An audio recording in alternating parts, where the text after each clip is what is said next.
Well, it's good that you're here, man. I know Sandy appreciated it. Want to talk about the lore and everything. I'll give you the direction to her cave in a moment. I did want to, before anything else, I really need. Yeah, the entrance to the waterways that flow underneath this place, where she lives there as well. I did want to bring up something important though, before you go out there. Something I guess it's kind of relevant with the recent events. But I did want to ask you, with all my heart and with all sincerity, have you filmed the video of yourself uninstalling Musume yet?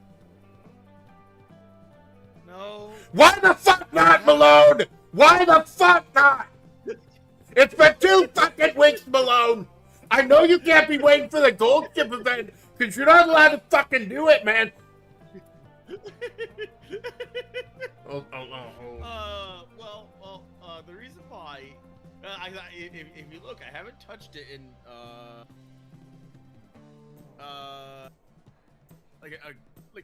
ever since the thing. I have not touched it. I have not touched it since September 17th. Yeah. So I have kept my word. But now all of a sudden I'm thinking of a video in my head and I want to script it out. Well, I guess I can't be too mad if you're trying to elevate your game and trying to up your production quality. So I guess I can't be too mad about that.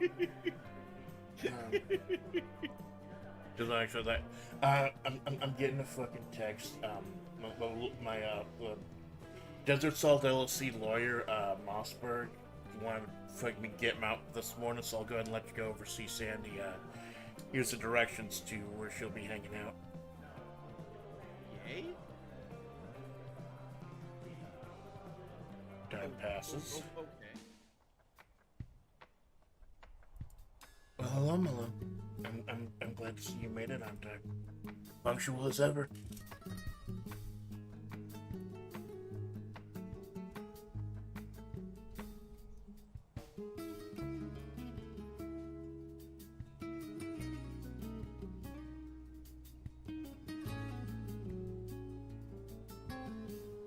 Right, well, the fact that you're here, like, in collabs, I notice, you're a lot more reliable, so that is appreciated. We're just gonna give it a little bit today, as the kids call it. Or do they actually call it? I don't know. I'm not hit with what the kids are doing these days. I still listen to Giorgio Moroder, things like that. He was the king of Italo disco back in like the 70s. Italian disco. Oh, I have a beautiful, amazing world of sound to introduce you to sometime later. Oh, hold on. Oh. Hold on. There's something wrong with the audio. You're apparently muted. Thanks for catching that, Jinx. That you're apparently muted. See what it is.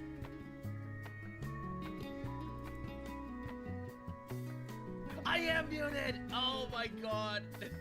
Also, Jinx can't hear me. That's what you're up now. That's what it was like. OBS is such a fucking slog to use sometimes. Apparently Amanda had the Discord audio capture in the airport, but not out here at the mill. That's why I do the screen capture stuff. It's just easy.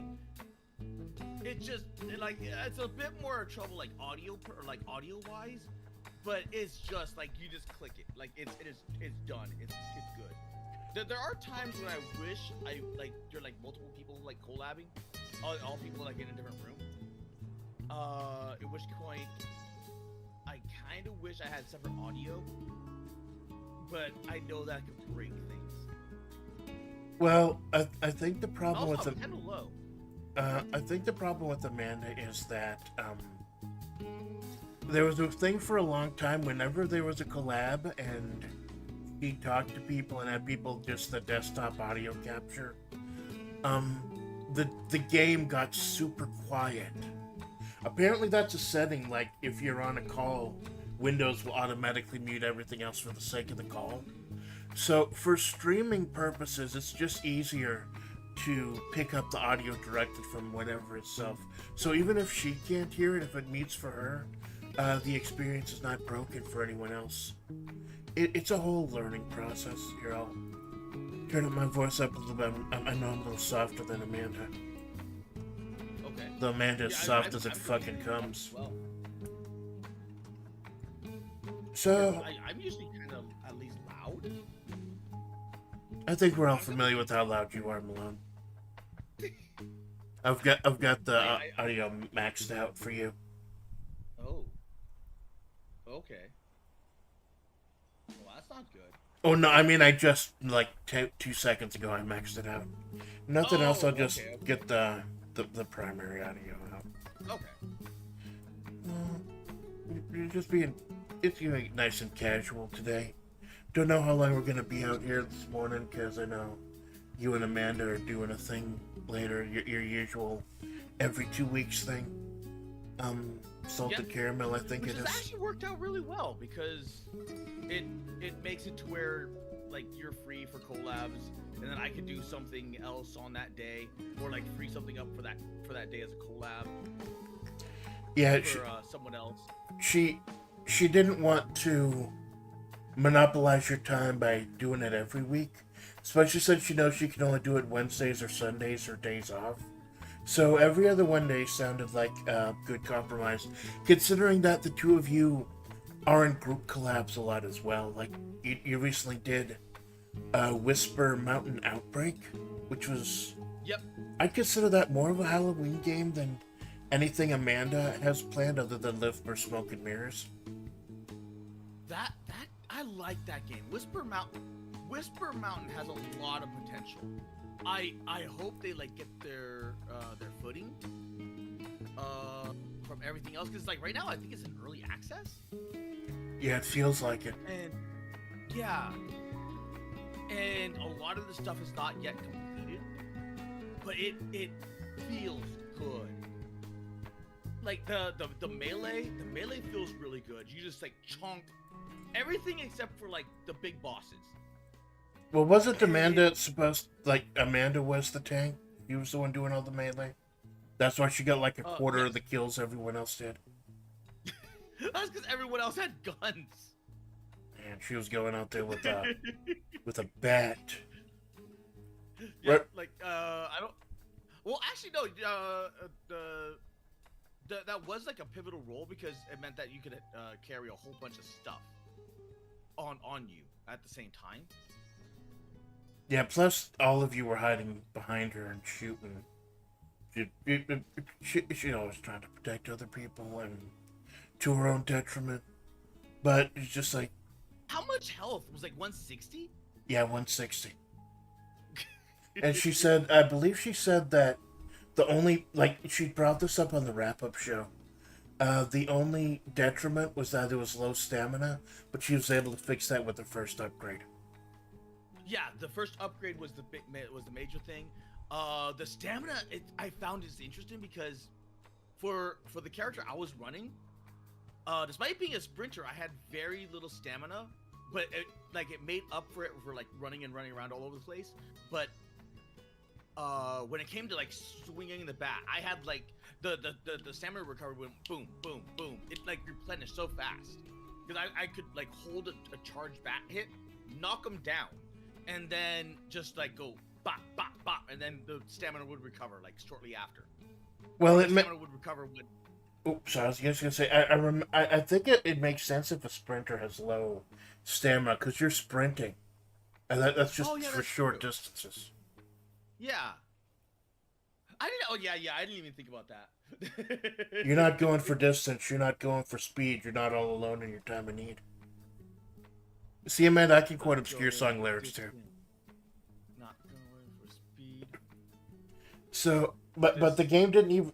But the game just kind of petered out, right? Yeah, it's very early. It has a lot more content than what the demo had, but it still needs like some meat to it, like some actual like meat to it. Yeah. Because the I don't know about the katana. I never got the katana, but I did get the an axe, and I did get the what's it called, the big sledgehammer. Even though the big sled, like, unless I'm going for like your build or like Splat's build with the like going just to muscle everything with stamina, recovery, and everything else, that sledgehammer takes up like so much stamina. Yeah, like not only did she have the extra stamina, but she got the thing where it increased the range. So she was taking out like a fifth of the screen or something with every swipe. Jeez, okay. So Yeah, running headlong first into danger actually working out. the bat I found to be a little bit better because you could, as long as if there was a way of like making the power swing charge faster, you can just sit there and just knock people down, and it could make the bat like more relevant in the end game. But for everything else, there was the fireman axe. That was like the best one, Right. at least with my build that I had. But that magnum I loved.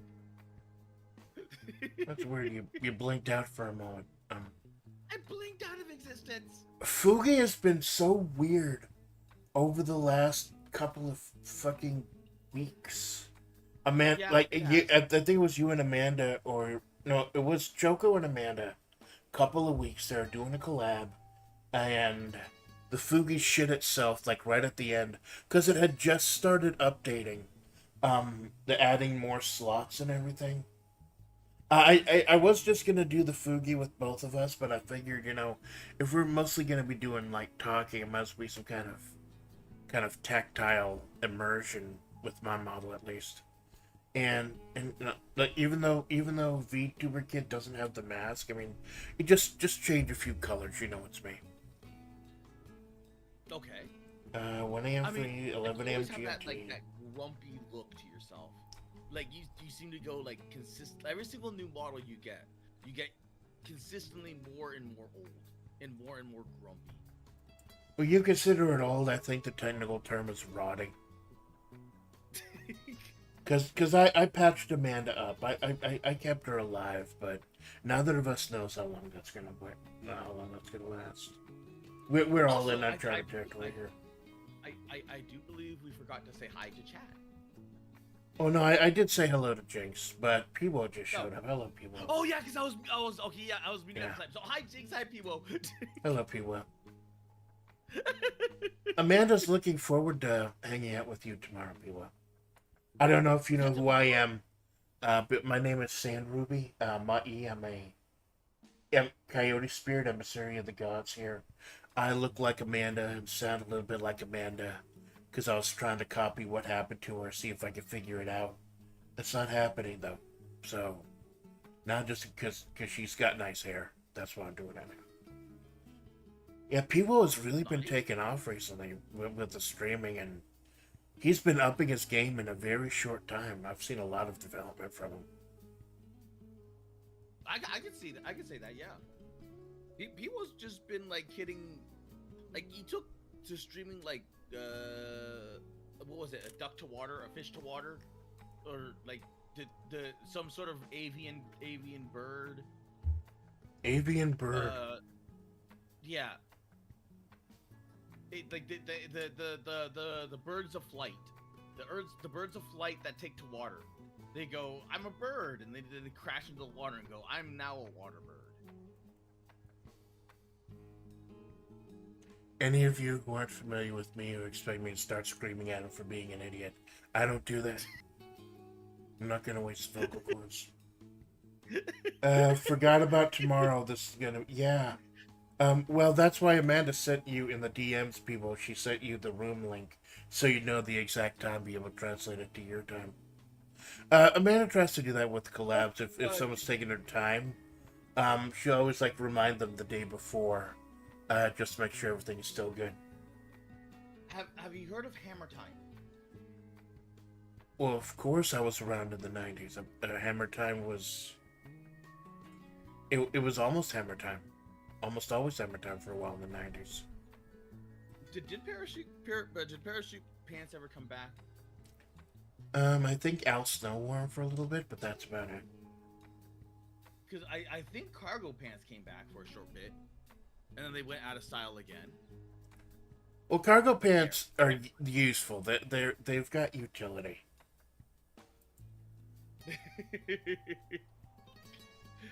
Hammer time. But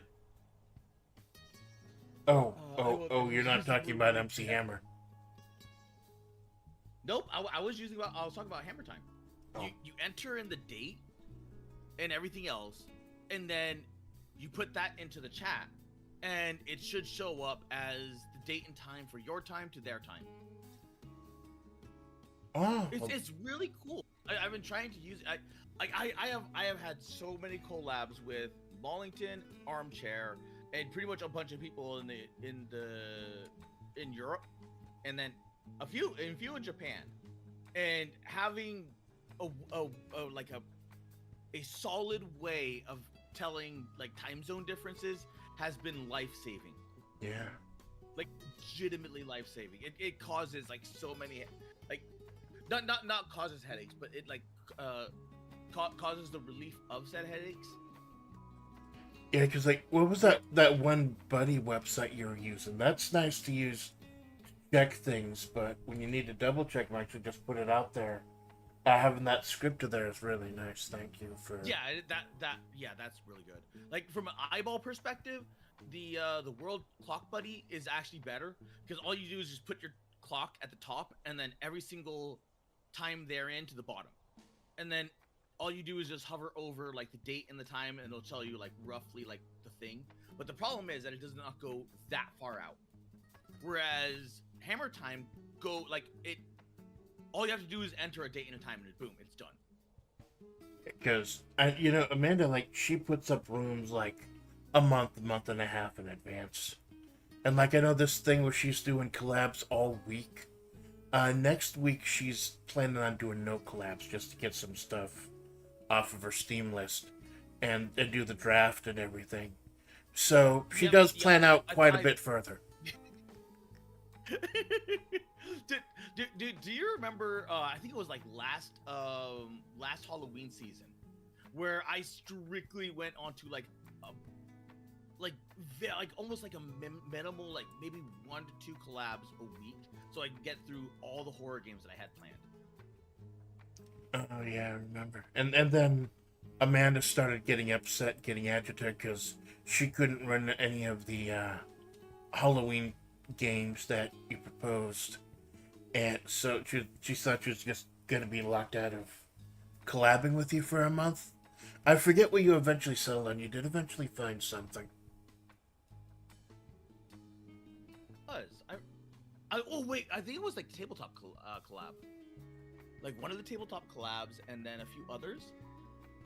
But now you can see why I structure everything the way that I do. Is because when I'm structuring stuff, I'm like, okay, I need to know exactly like what I have planned for this week, so that way I can plan the next week out. Yeah, that's. And then by that. Oops, sorry. Go ahead. Oh no, I was just gonna say by that point, I'm already like 2 weeks out, which is half of the month. So it actually works that Amanda does everything like once every 2 weeks with you. Yeah, but really you'll notice Amanda has like 16 thumbnails, 16 rooms up on her channel right now. She does that for the same reason you do what you do. It helps her visually plan out. She's got a little checklist on a sticky note on her desktop for all the things she wants to do every month, like creative writing, collab with you, collab with Choco, collab with someone else, 2 shows for WebP, or Darkest Dungeon, something with me, the wrap-up show. So she's talking to, it's like a puzzle, like a strategy game, logic puzzle rather, sliding in at least one of what she wants to do every month, which I think is why some things are going a little slow.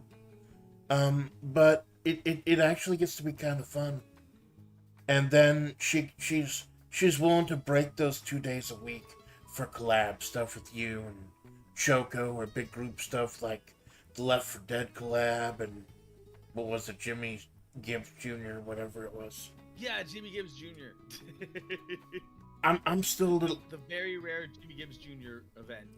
Amanda's absolutely dog shit at first person shooters. You know that better than anyone. I'm a little surprised she's the one that actually got him. Like you saw the screenshot she posted. I thought it was funny because all because of freaking Neo with the endless horde plus the mod, like the what is it called, the uncapped mod. So we just got like everyone got to experience what the chunk feels like. It's like chunk. There you go. And then at the end, just to entertain herself, she actually loaded a mod for ASCII Black, where when you did the concert thing, and instead of the normal concert, it was ASCII songs. She's actually been looking for gameplay of that mod, and like not at fucking slideshow FPS, so she can see what it's really supposed to look like. Okay. But yeah, it's a logic puzzle. It's because she wants to hang out. She wants to meet all these amazing people that she's worked with, but she also knows that collabing too much and doing too many streams in a week is what burnt her out in the first place. So it's a tightrope. It's a tightrope, and they can change as her priorities change.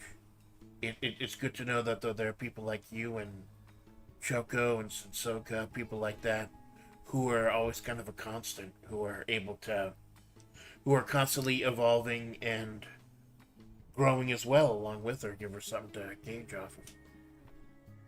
Because Monato's been really kicking it up recently.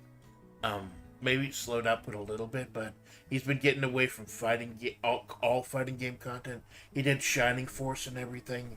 And I know Amanda's been thinking about trying to branch out the type of game she plays as well. But you know her reflexes. You know how dog shit they are. That kind of limits things. Like, she's not doing fucking Mustache. No, Malone, I can't hear you. I cannot hear you, Malone.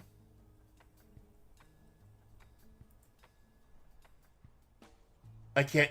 Can any of you hear Malone? I can't hear Malone.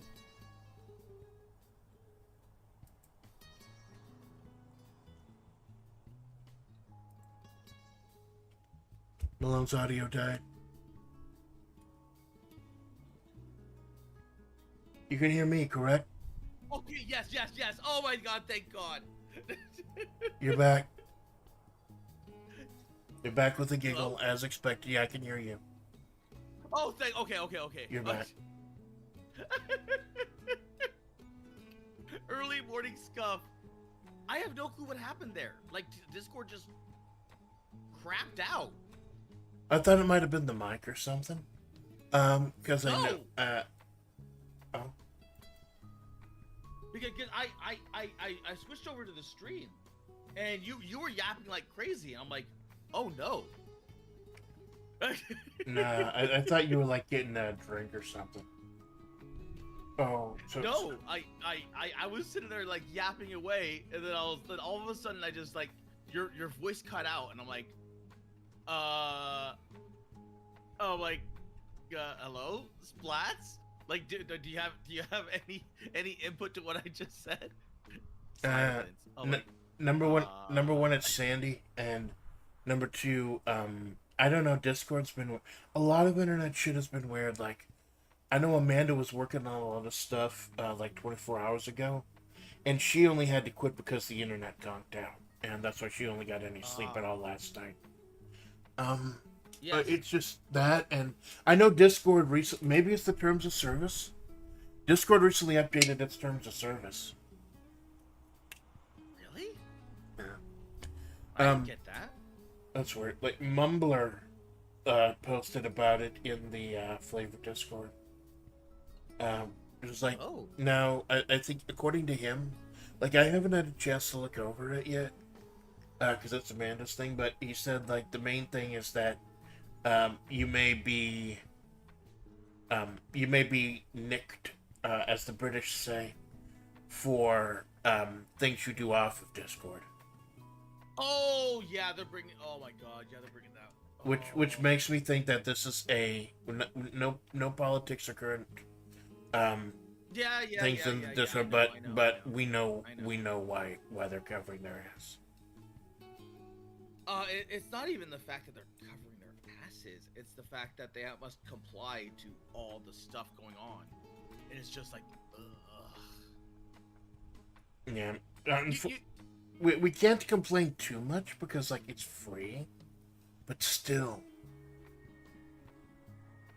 did, no, yeah, I'm not gonna bring it up. I'm not gonna bring it up. Thank you. I was gonna say something, and yeah, no. I appreciate it. You able to Yeah, no problem. I appreciate you're able to show some restraint. Well, yeah, I try. Like, believe it or not, it was mostly splats that kind of like, not that like not like browbeat, but it's like you have like a gentle hand or like, Malone, stop it. like you stay quiet when I say something like, "Ooh," and you're like, oh, I was like, oh, I said something out of tune, didn't I? And then you do the same thing. You do the same exact thing. And Yeah. then you're like, hey, it's a no politics stream. Blah, blah, blah, blah, blah, blah. I'm a grumpy splats. And then I caught myself when it came to Elf. Because Elf is like a no curse word stream. And then you curse like 7 or 8 times, and Amanda calls you out every single time. Because she does that. I'm a work in progress, Ruby. Yeah. Flats and or Ruby. Okay. Whichever form you were taking today. We're 2 separate people, most Malone. flesh creatures look similar to me. That's. Well, we're starting the morning out with racism. That's great. Amanda and I aren't even the same species. She's a roadkill.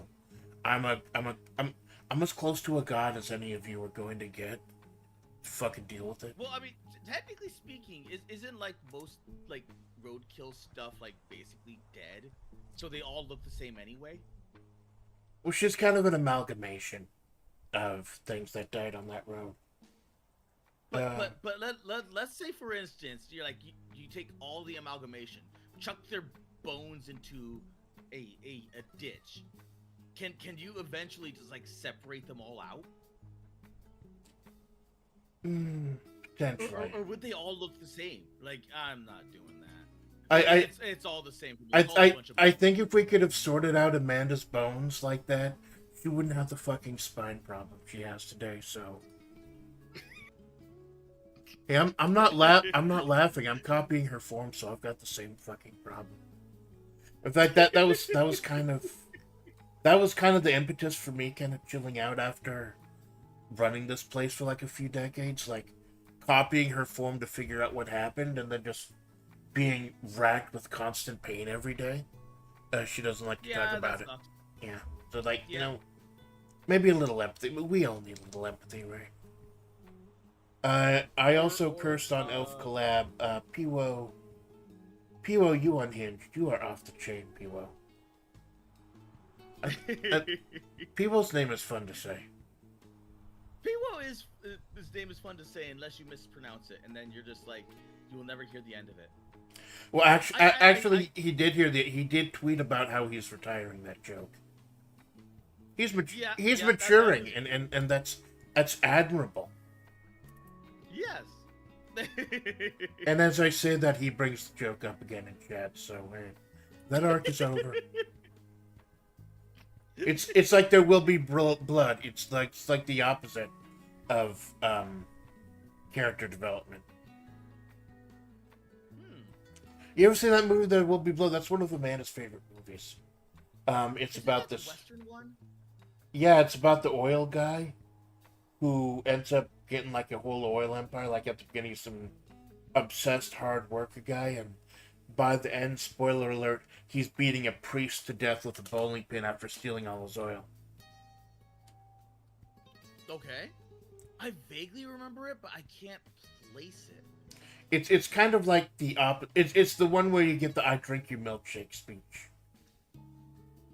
If I have a straw and you have a straw, and my straw goes all the way into your milkshake, I drink your milkshake.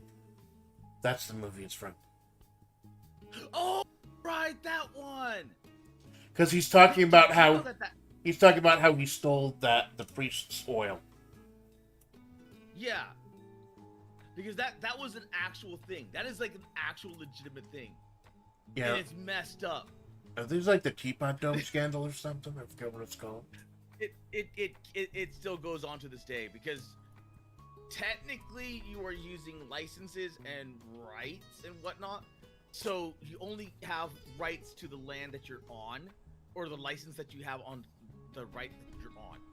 So theoretically speaking, by using some like what is it like it's in the gray, it's in that middle zone where like I am technically not on his land, my pipes are. But that's okay because guess what? We just accidentally drilled it into that area right there. Yeah, We're it's siphoning it's from not even that you're on the land; if you're under the land or in the land. Yes. It's just another case of technology outpacing the law, which actually fits Yes. quite nice into AI and one of the It touchstones kind of of flavor. does. I know Amanda still Yeah. does the artwork, AI art, although Bing Create has updated recently. Like you can do 4.7 and 7.4. So of course she spent all this time um, making up pictures of alpha splats. I can't show any of them on here because since apparently Bing thinks that alpha's a guy, doesn't mind generating pictures of topless. Which is weird. Like it's kind of hilarious that Amanda gives you. I know she's gonna get mad at me for saying this, but she gets annoyed at you for showing your titties on stream with your AI folder. You know, People do. Amanda doesn't have any of those for herself because Bing Create won't do any like topless nudes of her. But she's got like a whole fuck ton of pictures of alpha splats, which is weird and Yep. until you know the secret about alpha, which makes it even weirder. Because I don't think Like Amanda the knows. AI just does it. Like it just puts it out. And it's like I did not ask for that. It's like, yeah, but you're getting it. Like I have negatives. Like I have negative prompts for this. You're like, I'm doing it anyway. Well, Amanda's intentionally vague when she prompts, because she likes to let the AI fill things in.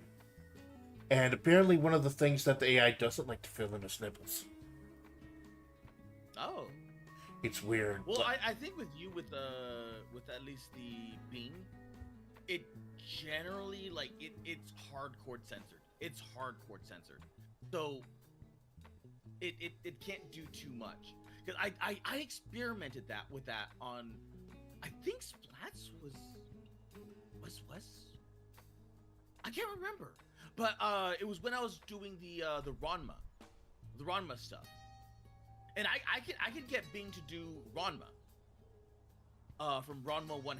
Oh yeah. But as soon as I tried to get it on a beach side, then it would start to fill it out.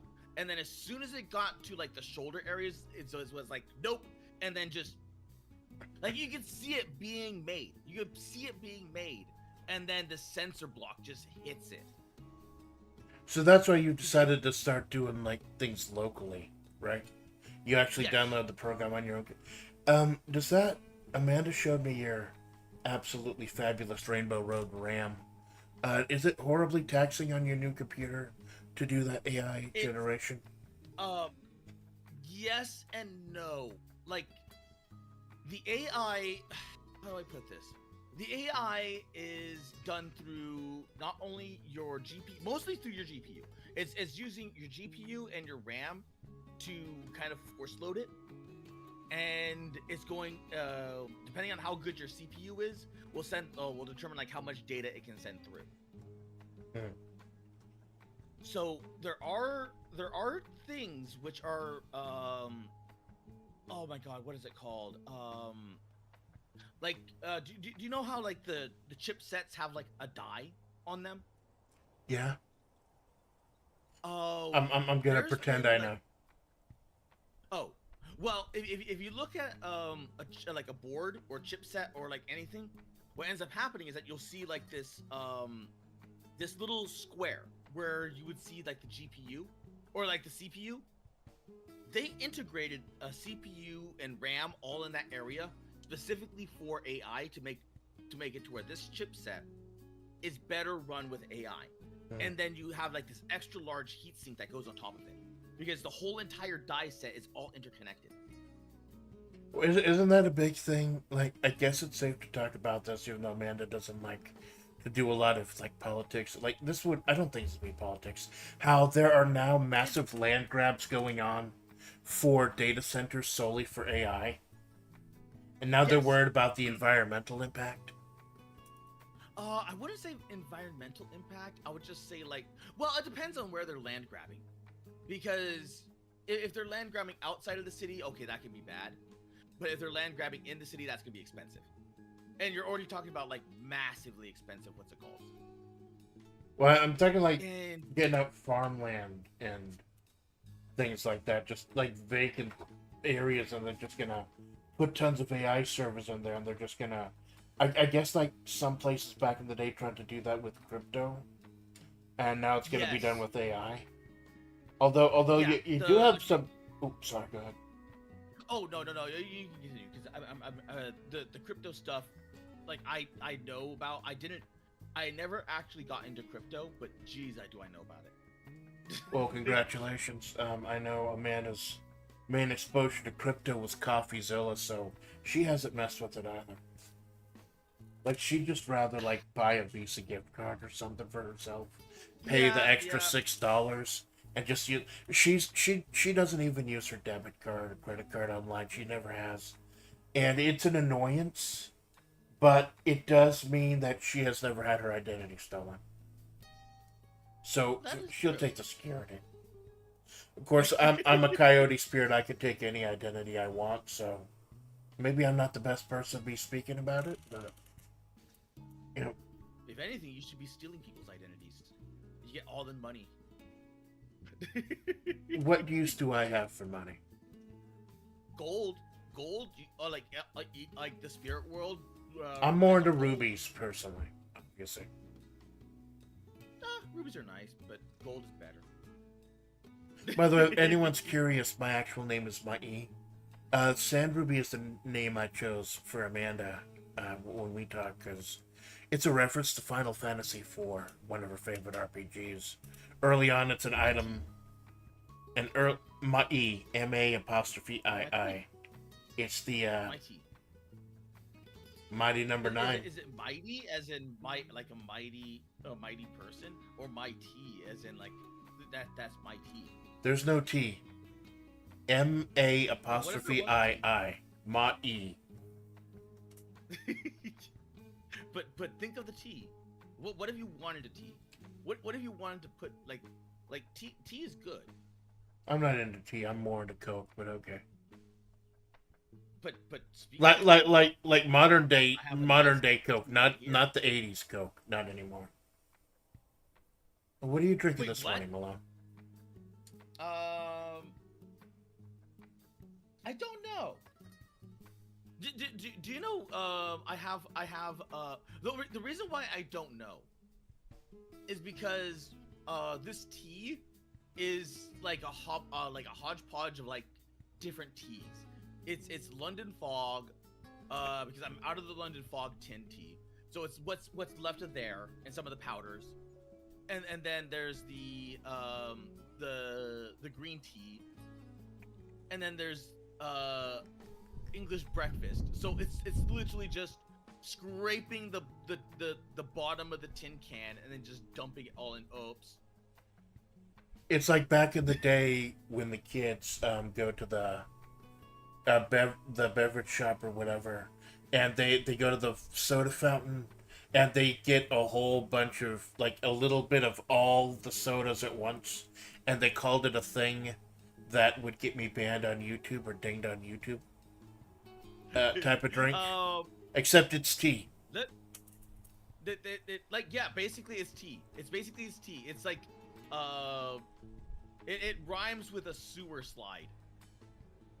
I just like the visual that no, it's just no. Someone just left a brown cup of liquid on the counter, and your first thought was, "Oh, I want to drink this," and then you take it in, and then like you get a Jekyll and Hyde situation or something.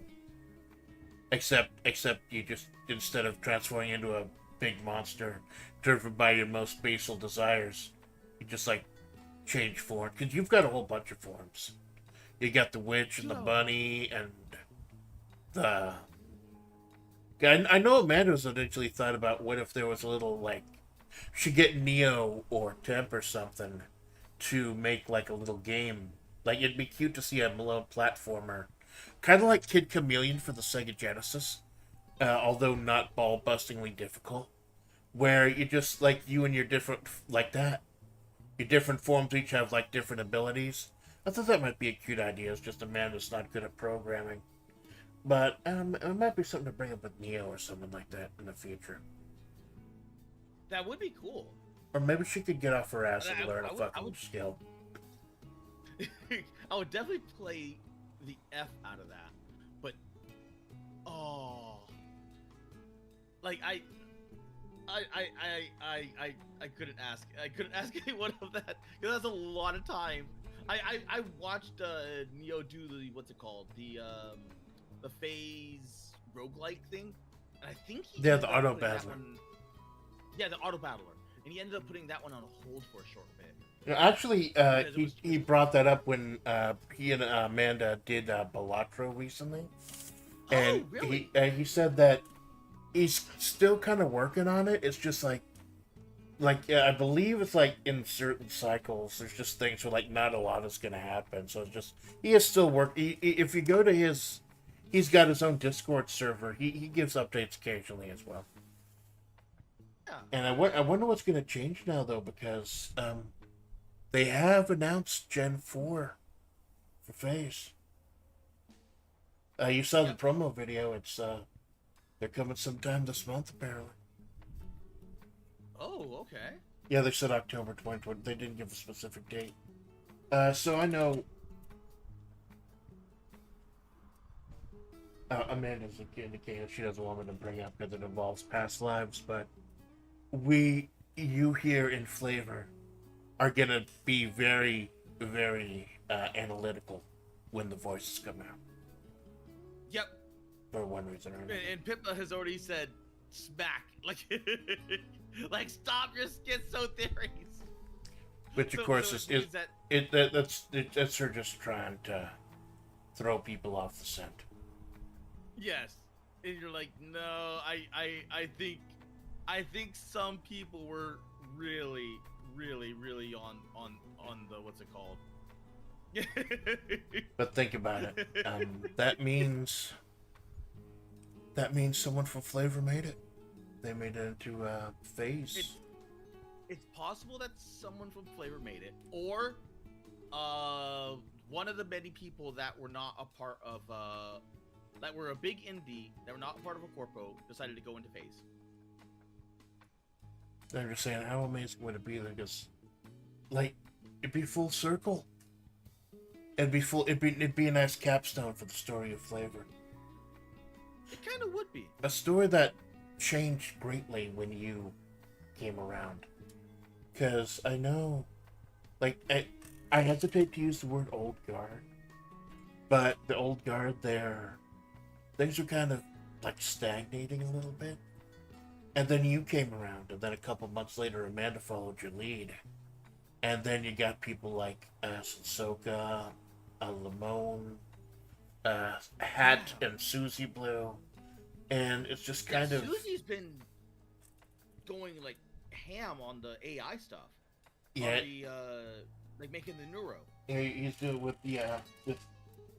I personally find Slime or whatever. No, like I think he's supposed to be the Hat and Susie's supposed to be the Slime. He's Hat, yes. And it's He's Hat and Susie is the slime girl. Amanda's actually having a lot of fun in those streams, just chatting with Susie. She's actually proposed doing a collab with Hat. Just talking to Susie the AI, just getting dumb with it. And they're working on that. That's it. That because they have to do something in Discord where Susie will recognize the Discord audio like she does with the talk with the chat. Huh, okay. Yeah, because I like he's Hat is doing like his damnedest to make it work, but it's like it's really interesting watching that because it's like watching him go through like early neuro, like what it takes to what it took to get neuro off the ground, to get neuro to start registering everything. Yeah. It's I'm like, it's kind oh of my reverse God, it's like- engineering it. Yeah, it's really really cool. And he bought like a whole new what's it called, a whole new computer, and that's part of the reason why I started looking up this stuff, because I was like, wait a minute, like this is AI, and I'm like, what is that motherboard that Hat's using? And he was like, oh, this is a server thing. This is a gigantic freaking GPU, which is controlling the brain. I'm like, what the heck is that thing? So I looked it up, and then I found out that it's like a low-grade model because, oh my god, some of that stuff can get high. Like 36,000 level, like money's high. Yeah, I know. Like Amanda was originally before everything went to shit financially. Amanda was looking into getting a new computer to possibly do some of these other games for collabs like Repo and other things she can't stream. And like I know she tried Peak and it didn't stream. But oh god, it just gets so expensive. Like she got desperate enough that she was looking to see if Walmart was selling computers, and apparently they are. Yes. They do have sales from time to time, like during like cyber thingies and then whatnot. I that's how I got my computer. I got mine on a sale, a Best Buy sale, because the computer store that was in my area was not open yet. So it was like, well, I either go wait for months until this thing opens up, or I cave and buy a what's it called? You know, And the rest is history. I know when Amanda initially bought her laptop, and again, she's gonna get pissy at me for saying this, but there was actually kind of a tragedy in her life that spurred her on to actually moving ahead and doing it. That's her story to tell, though. She found this laptop, like, I believe at Office Max, like, she was in the stream that Pippa was doing about how to be a VTuber on the budget. And even though she doesn't watch a whole lot of Pippa, she's always going to love Pippa for having that stream that literally gave her the tools to do what she's doing and actually start streaming. Because she was able to find this laptop she got. It's 1235 i5 1235U. It's kind of a shitter, but she got it at literally a third off. So, because like it was like, you know, give the new models in or something. So it may not be the most powerful thing. She may not be able to get in all collabs or stream all the things she wants to, but she saved a lot of money that she was able to put back in by like buying a better microphone and got this mic arm and everything. Yeah. It just, she's a wagey. She does not have a lot of money to be putting into this, and I'm not gonna fucking help her because I don't need money. I'm a god. So she's just trying to be smarter about the money she does have going into it. Okay. And that's why. Oh, sorry. Oh, I was just gonna say, I know that there's, what is it called? Like, laptops are not the best because it's all self-sealed. So, like, if you or anyone else was planning on getting a computer, get a desktop one next. Yeah, she was looking into getting a desktop. Like, she initially got a laptop because she wanted to travel, but with recent things I've got there, she's not leaving the Havre anytime soon. So Travel in this economy. that's why she had to put that on hold. So now she is looking for a desktop. That and you got the roving band of like cannibals, the cannibal people. She mains Hellion in Darkest Dungeon. She doesn't have a problem with cannibals. Oh. But they will munch on you. They'll go, oh, no. And then you just like, you'll sit there like, really? And they're just like, Well, remember, put them down. You remember that scene in The Walking Dead where the guy who'd been bitten by the Walking Dead was gonna be eaten by the cannibals, and then he revealed he'd been bitten and that he was tainted meat? Yep. Amanda's roadkill, so she's tainted meat. They sink their fingers into her. They're gonna have a bad time with it. I mean, that is true. It's a roadkill stew. Time, meat is meat. Yeah. Well, you know, in Minecraft, you don't cook the meat, you get the rotting meat. It's not nearly as effective. That's another thing Amanda's never gonna fucking play Minecraft. Not because it's chunky or anything, but because it's fucking Minecraft. Like, what's the allure? Depending on what you're going into, it could be building, it can be, like in the case of Cobblemon, you get Pokemon in the Minecraft world, so you can build and do Minecraft stuff as well as, what's it called? It's like, Minecraft is like, unironically like Legos. If there's not enough for you, you can more than likely find something.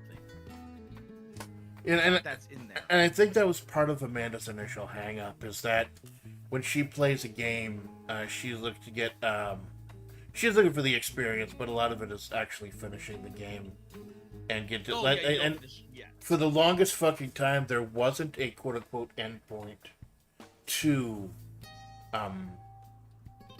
Minecraft. It's just a big sandbox. And then they threw together the Ender Dragon just to give you a quote-unquote final boss. Well, the Ender Dragon they had on file for a bit, and they just didn't know how to implement it. And then they just like, well, you know what? Let's make the Ender Dragon a capstone ending. Yeah. And you know, just for all the tryhards like Amanda who are actually looking to finish a game. Yeah. Well, I think it was because the Minecraft people wanted a Minecraft story mode. And they're like, well, okay, here's your ending. And it's kind of like, it's a massive story. Like Minecraft like has like everything. Because it was like, oh my god, what was that thing called? Minecraft ending. The ending poem. Because the ending poem is like 10-15 minutes long, but the what is it called? The universe said I love you. That is like the big one. It's actually beautiful. Where it becomes like, yeah, it's actually a really beautiful little poem. 15-minute poems. It reminds me of like the Iliad and the Odyssey, the old epic poems. It sounds quite nice. Yeah, it's meant to be a capstone of like all of your adventures. And the adventures like get quite long for years. Yeah. Like the adventures that you and Nicole have been going on. The mods you've been doing here and there, the back rooms and I don't think you ever finished those because like those are quite massive. Although I did think, didn't you finish the one with like the wool, where you were getting the wool or something? We did finish the wool. Yes, we finished because that one wasn't an actual adventure map. So that one was self-contained. The other ones, like the back rooms, you can escape the back rooms, but the problem with it is that it's very, very backloaded. Like Nicola was doing their own, what's it called? Their own like single player of that world and of that universe. And they got like, that's why the Nicola was like so excited and so proud of their automation strategy, because it took that long. It took legitimately that long to get everything working. And it's just like, oh my god, like that's so much time. That's like so much time devoted to like this one mod. Yeah. It's a cool mod. Like if you're really into building, like the building programming and like what is it called, like the machinery and like just everything that takes place in, you're gonna love it. You're gonna love that mod. But after a while, you stop exploring the back rooms and focus more on automation. And then that's the entire thing, and it's just sitting around waiting for things to get built so you can get to the next thing. I could tell Amanda would lose interest pretty quickly there. Yeah, the exploration of the back rooms are really cool, really, especially like some of the mobs. Some of the mobs come at you fast, and they are, I as far as I know, like the mobs don't give an F about like what your armor, because they're like, yeah, we hit like a truck and then we have poison, or we hit like a truck and we cause like an upward knockback, or you're facing like the gigantic oh my god, what was it called, the gigantic beast which hit like a super truck, and it's just like, yeah, no. So unless you have like the musket by your side, then As the founding fathers intended. As the founding fathers intended. Tinker Tailor Sailor, my bullet burns all without. Just think, I forget. It's been a while since I watched Elsie Nelson. I forget a while. Keep your musket by your side. Cool. No, it's like this was like Fallout London or something. Oh my god, that musket saved my life in Fallout London. Did you ever finish that? Or? I was not able to. I was thinking of returning to it because after I saw the Fallout London, I came back to it, right? And then everything got corrupted. So I have to re-download everything, reinstall all the patches and everything else. So I'm hoping it's not everything got corrupted, but that's just a lot. It's a lot to get to read, because not only do I have to re-download Fallout 4, which is already kind of has issues, it's not Yeah, people don't talk too highly about that one. Yeah, it's how do I even it does not have the heart and soul of Fallout 3, and well, it doesn't have the simplicity of Fallout 3. Let's put it that way. And it doesn't have the heart and soul of Fallout New Vegas. Fallout New Vegas had Fallout Vegas was good. It was like, it doesn't matter where or what you do, it's really good. I know Amanda, she's doing Disco Elysium for her next long-term thing. I think she's gonna start that in November. There's still a few games she wants to chunk out in October, but after Disco Elysium, she wants to do Fallout New Vegas. She just doesn't know how long that's gonna take. She's already picked out her companion, though. She wants Lily, the big, giant, hulking grandma. Oh, okay.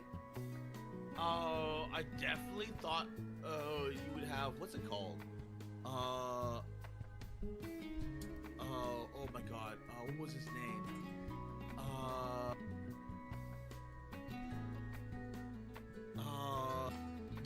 The one that had all the bandages. Oh my god, what was his name? Joshua Graham. Well, when you if you ever find Joshua Graham, you're everyone jives with him. Everyone. well, I know she wanted to do a house run, because you know the house always wins. Mr. House is such an iconic character. Yeah.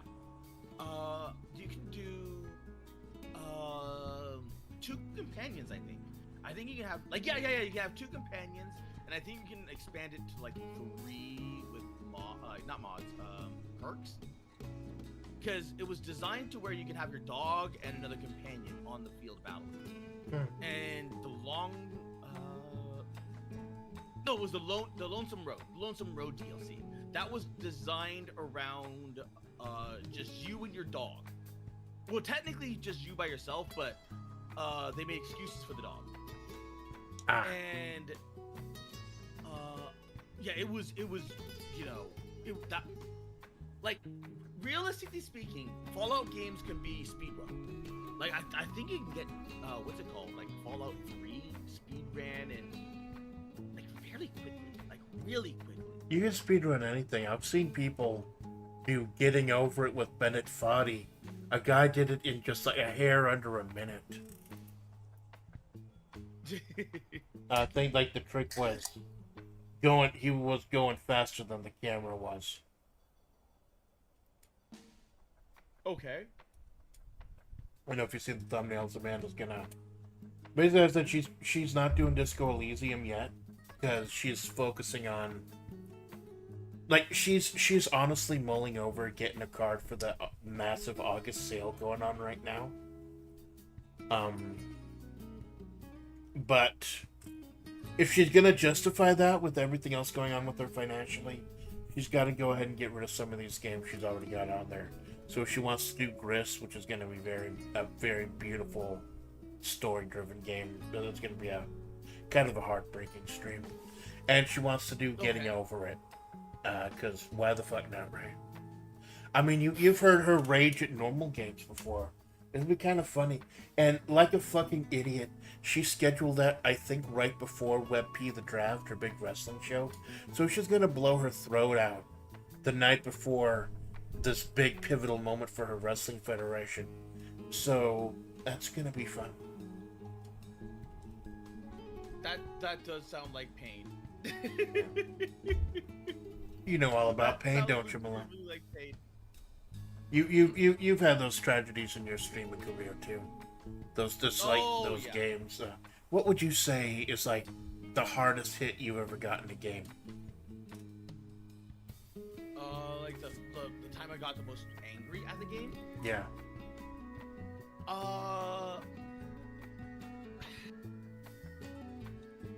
Oh my god, I'm trying to think, because if I had to go through my entire list,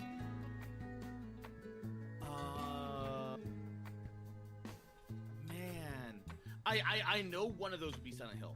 Yeah, Silent Hill. You did the 2 remake. Yeah, the 2 remake, the Silent Hill 2 remake, because that one was just, oh my god.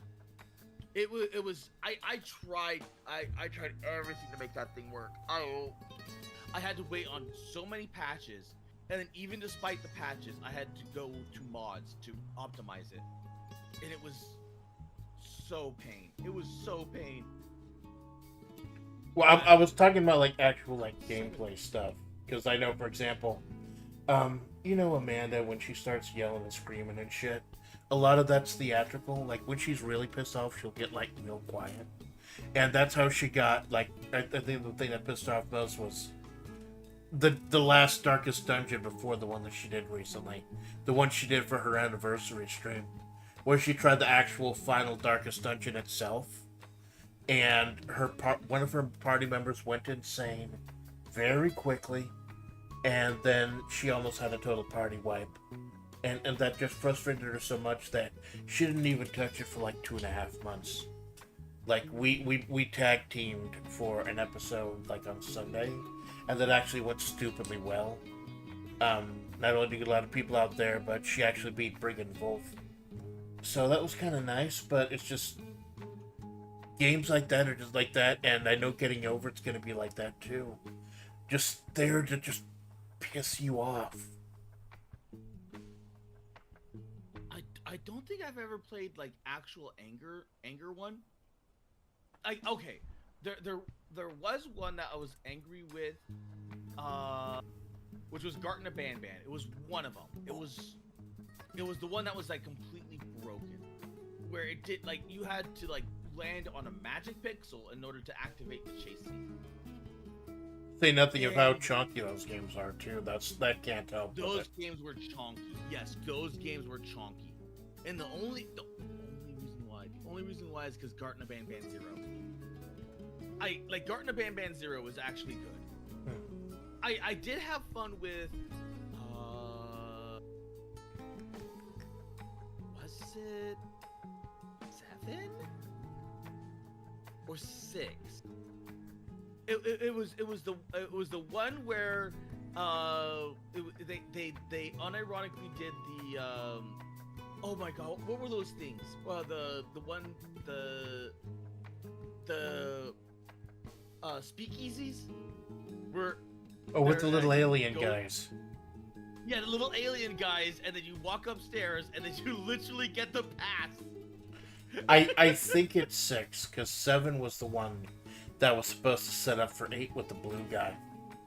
Yes. Okay. And I do have to ask: are you, after all this frustration, are you going to be playing Part 8? Yes, I will be playing Part 8. I mean, not this week, but next week. So you do believe that would fit into Spoopy Month?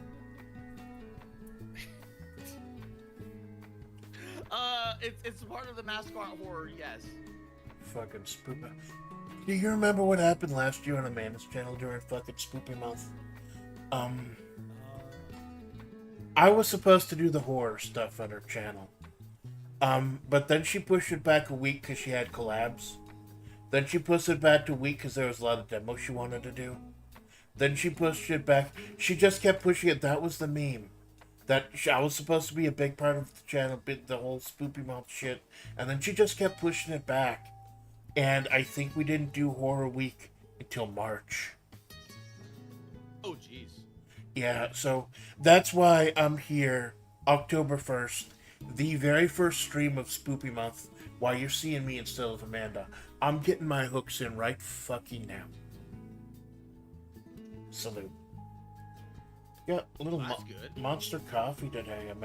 Amanda rides this Monster Coffee on these longer stream days. Monster Killer Brew Triple Shot. It's got a skull on it, so you know it's good for you. I like the Monster Coffees. I legitimately like the Monster Coffees. Except for one. There's one that did make my stomach gurgle. And it was bad. It was really bad. And I can't, because there's actual milk in those coffees. Right. So I'm not sure if it was like the milk went bad or if like it was the type of milk that was used in that particular one or cream. But next thing I know, I'm just like, bleh. Well, I did not feel well. Well, I know there was. I'll see if I can pull up a picture of it. I've actually got the browser up. I know that she likes the monster, but she was trying for a while other brands as well. And you familiar with the Bang? Yes. I'm way too familiar with Bang. They have all different types of flavors. Like, she tried the Bang coffee and it wasn't that good. Bang is... Yeah. And then I don't understand how people do Bang. But apparently there's a market for it. Callie loves them. Callie swears by them. I think they're too sweet. See if I can get the flavor she was talking about. It made her throw up. Almost. It's gonna get Jover it. Says the Jinx. I think there was like a birthday cake coffee. That I forget what was it. No, that's not it. Yeah, it was a birthday cake flavored Bang and a birthday cake like coffee or chocolate beer or some shit. But yeah, she's just stayed away from that for a while. Just better the demon you know than the demon you don't know, right? I guess. But I was feeling adventurous when it came to a lot of that stuff. And I would try a new, what's it called, every single time. So I'll be like, oh, I'm gonna try this, I'm gonna try this, I'm gonna try this, I'm gonna try this. And then eventually, like, it all settled. And I'm like, okay, I like the monsters. I don't like the green monster. But I do like the monster teas. Like, monster teas are really good.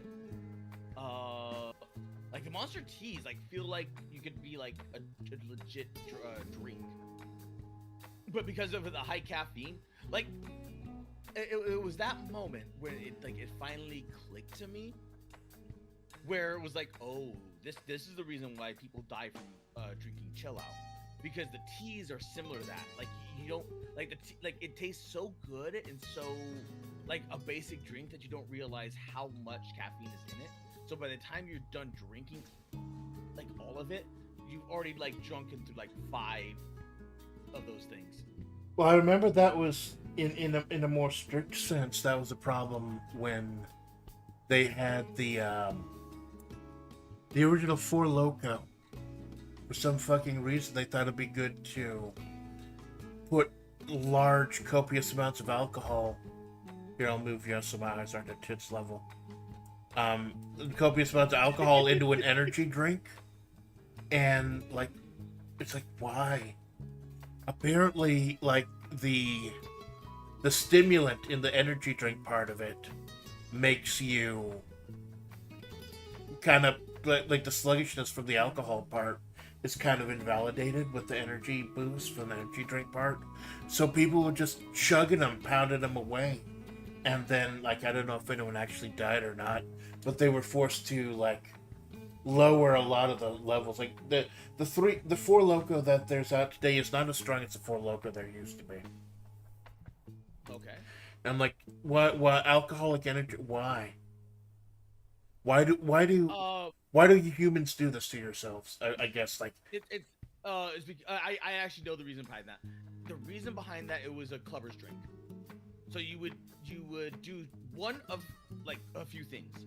One would be it would be the chaser that you would do from after club hopping, where you need that pick me up, but you want to stave off the hangover. So you would chug that thing, and then you would be ready for the like a morning shift or an afternoon shift or whatever it was. And it would slightly get rid of the hangover, because the best cure for like the hangover disease is more alcohol. Strangely enough. Wow. You hair of the dog that bit you, right? Say again. That's the old phrase, hair of the dog that bit you. By the way, do not take any medical advice from us. We're Coyote Spirit and Carmel of Entropy. Maybe we're not built like you. Maybe you should consult your physician before you do something fucking stupid. Yep. Gotta put that disclaimer out there, because, you know, YouTube is cracking down on shit like that. But continue. They have been cracking down like crazy now. Like, everything is cracking down. Like, they've been cracking down on Amanda's BGM, even. Like, anyone watching the stream today notices that the background music is different. She was actually up all night setting up for this morning, going through YouTube's BGM library, because she's just so tired of this shit. It honestly gets frustrating. Yeah. Like, I'm not even joking. It's like it gets to the point where you're just like, I am so done over all of this. Yeah, I mean, I know they're trying to stop people who are just wholesale uploading copyrighted content, like anime and full albums and stuff. No. That's a thing of the past. That's what caused the initial the anime takedown and the Nico waves. I talked about this briefly, or no, I talked about this at length last night. But that was when they started cracking down. Like, they started cracking down on the copyrighted stuff. You can still find it, but it's not like it once was. Like, it will be like a very small segment in the thing that you could watch it in which point just horror the content yourself. Like, don't watch the thing. Like, there are other streaming services that will, that would be better than just like having a small little mini thing in there. And the streaming services are just getting fucking worse and worse if you try to go that route, because of how there are more of them, and they just keep divvying up more content, and there's just less on each of them. Yeah, it's basically what's it called? Cable. They've turned streaming into cable. Yeah. And now, should I mention the P word? Like not the P will P word, but the other P word, the Yarhar P word, the ahoy. For safety's sake, let's not. But we all know what you're talking about. Okay. There has been a rise.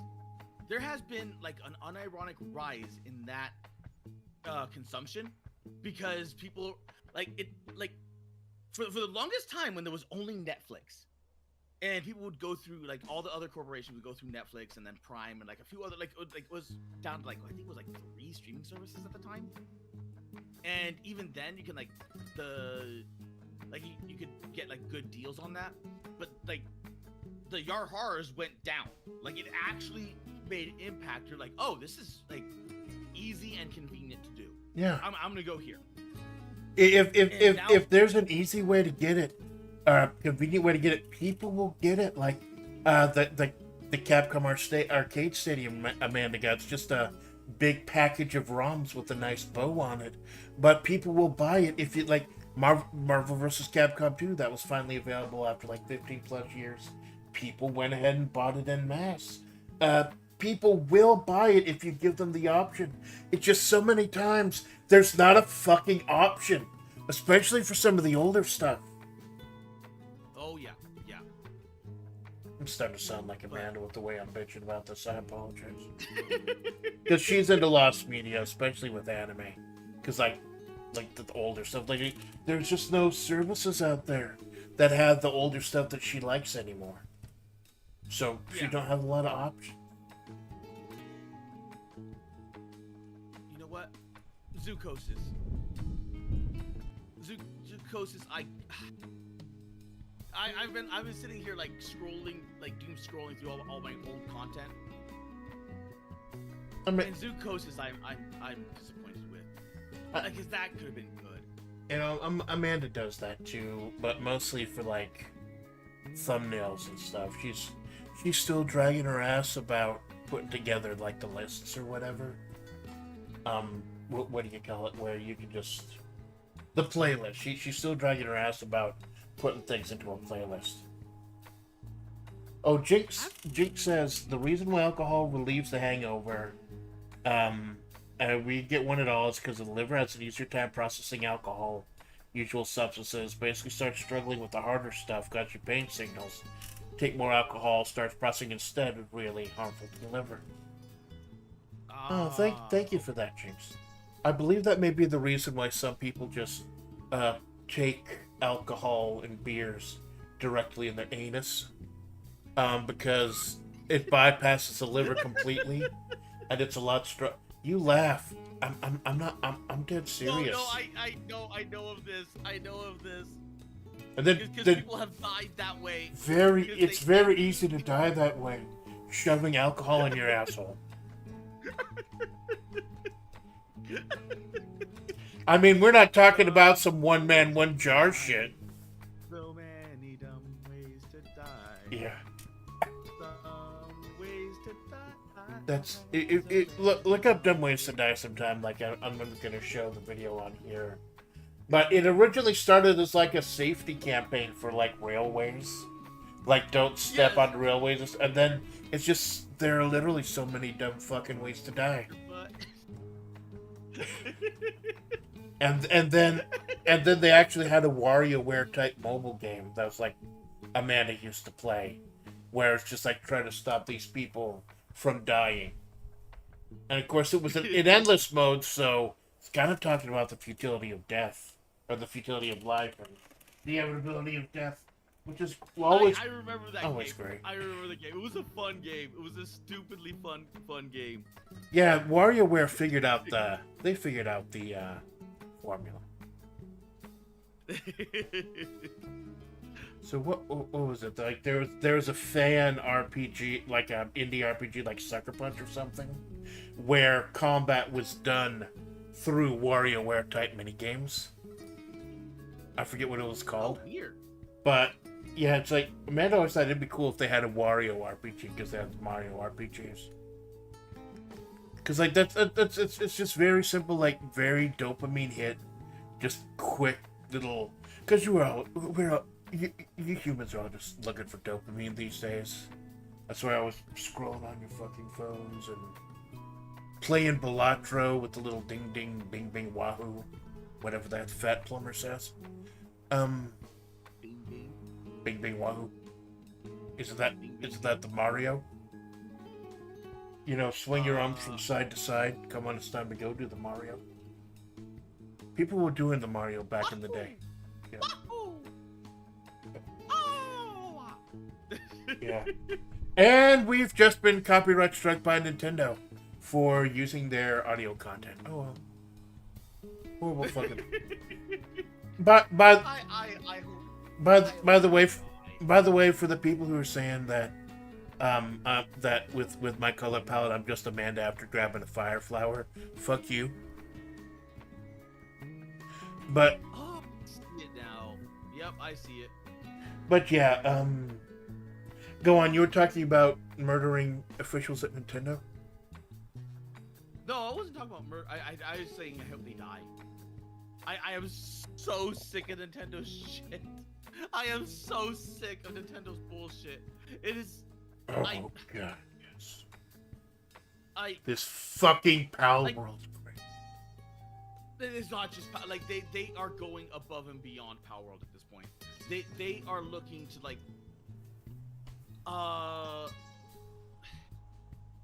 you've heard about the what's it called that they're doing, right? The $100 they're trying to games. No. Oh well, yes, that too. But it was where they're trying to get the copyright the gliding mechanics. So they're like gliding and taking off, and they got that passed through. And In the Japanese, because the rules are like a lot different in Japanese courts, right? yes, but that has like wider implications, because now all of a sudden, like, oh well, now being Nintendo, they can now copyright flight sims because it uses those same exact what's it called, that like brew barons, freaking brew barons would fall into that category, because you take off slowly and then you can glide down, because you want to cut your you want to slow back your engine and then inevitably cut it, so that way you're not like put and like doing all that. So you want to glide down into a nice good landing. Yeah, and then they even went as far as to like try to copyright all like kind of monster combat, or like where you have a monster thrown out at a monster and have them fight or something. Which would like now wouldn't Digimon or whatever it is and Monster Rancher now fall under that and now possibly be voiding the copyright? Yeah. But when you look at everything that Nintendo is trying to copyright, they are basically the video game company of Games Workshop, and they are the big they are the big kid on the block with the big stick, and they are just beating everyone with it, and people are getting really fed up. But they still have, like, not only are they the big kid with the big stick, they also have, like, they're trying to get the law on their side. So they're like, I'm hitting you with my big stick and you can't hit me back. Tee hee. Yeah, So you know and that they're a video game institution, so it's not like they're gonna go under anytime soon. Not anytime soon, but I really hope. When you think back in the day, no one thought Sega was gonna go out of business. That is true. Like, it just died. It just, like, poof. Like, oh, well, we're kind of dead now. Time to restructure. And then, of course, now you can get Sonic games on any platform, including, you know, Sonic 06. Steam. Everyone can experience Sonic 06 for themselves. They need that kind of pain in this life.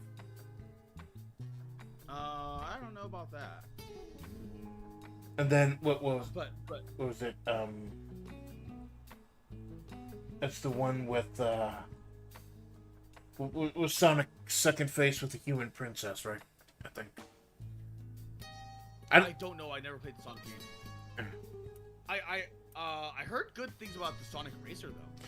Oh, the new one, yeah, with that Tsune Miku, that Yeah, Genesis icon. I heard good things about that. Yeah, I heard it's pretty decent racer. I mean, it's kind of hard to fuck up a kart racer. I mean, even Garfield has a semi-successful kart, although I think that one was driven more on memes. But yeah, it's hard to fuck up a kart racer. Like, it's hard to fuck up a puzzle game. '06 is the human girl kissing Sonic's dead body. What? Yeah. Which is somehow more disturbing than him becoming a werewolf or him going to medieval Europe. The little hedgehog has been in some weird fucking places. And they get rid of the road. Road Rouge? Well, what was the Batgirl? Rouge. The short Batgirl. Rogue is the smoking hot southern woman from X-Men. Rouge is the bat with the titties. Okay, that one. And they nerf the bat. They nerf the bat. And then they have stuff like that. Oh my. Oh. That's what people. That's one of the reasons people yearn for some of the classics. Yeah, because then you get to like you can't nerf what's already out because it's already out. Yeah, it reminds me of was this fighting game Amanda played once called the Outfoxies? You remember that? That's kind of the precursor to Super Smash Brothers, where it's like an 80s, 90s action film. It's an arena brawler. It's a huge arena brawler. You got like skyscrapers and stuff, where stuff is constantly happening, and you're running around grabbing weapons, because normal attacks don't do a ton of damage. You mostly need weapons. It's an amazing fucking game, with like scaling and scrolling and stuff.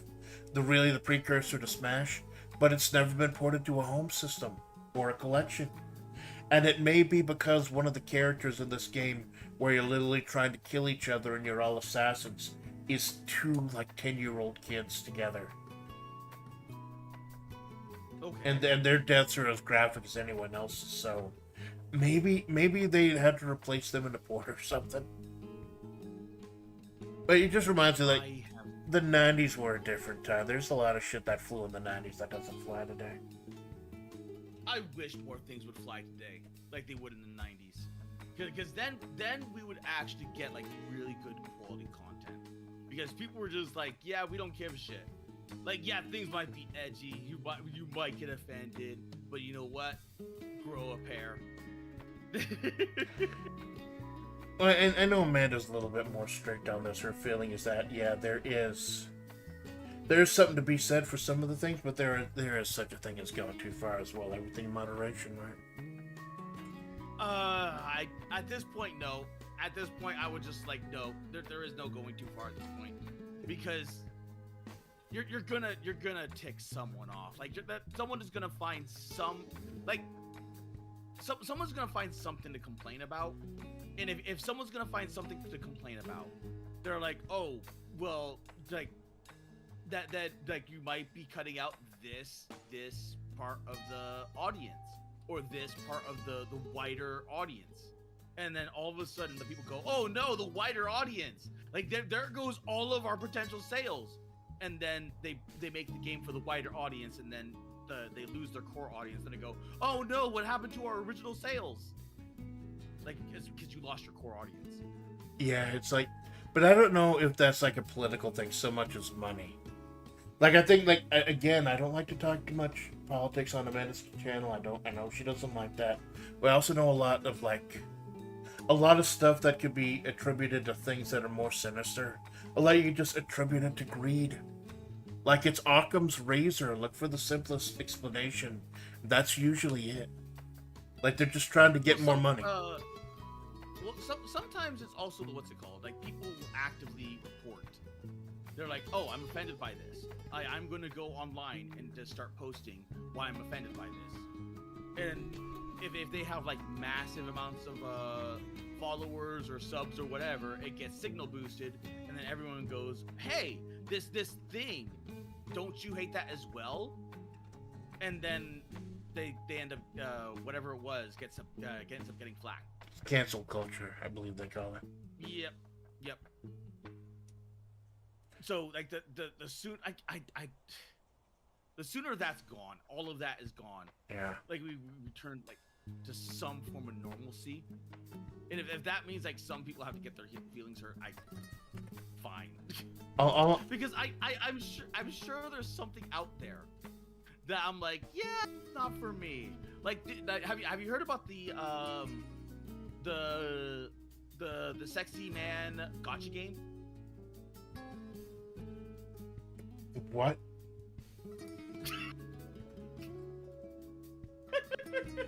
Malone, Amanda played fucking backgammon on her channel a couple weeks ago. You think she's up enough to know about a sexy? What is this collection of words?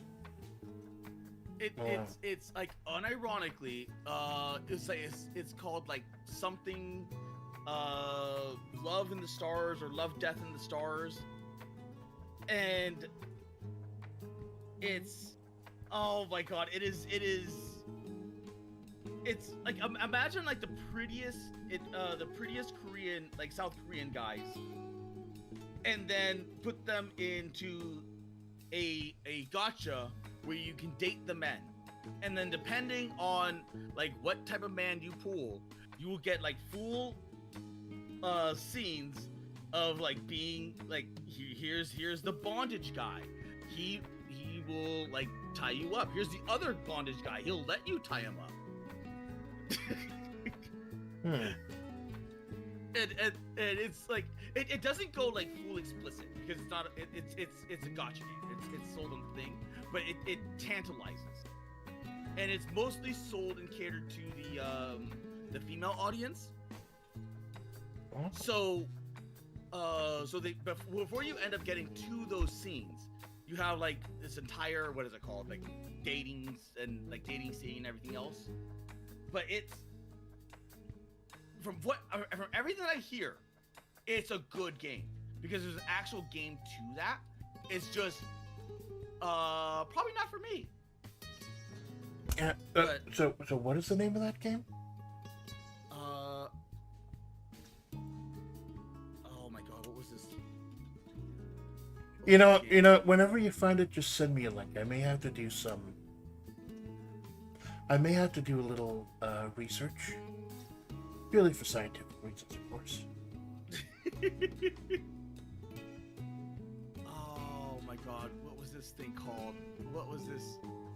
Don't you dare download that, my phone said. Amanda, put down the phone. Didn't you have errands to run today? You're not supposed to be here till 4. But this game, Love and Deep Space. Love and Deep Space. Love and Deep Spaces. Because I've got a Brave window open. That's why it's chunking a little bit for like the other stuff we're gonna talk about today. Love and Deep Space. But it's like I am not gonna even like. It's a pretty game. It is like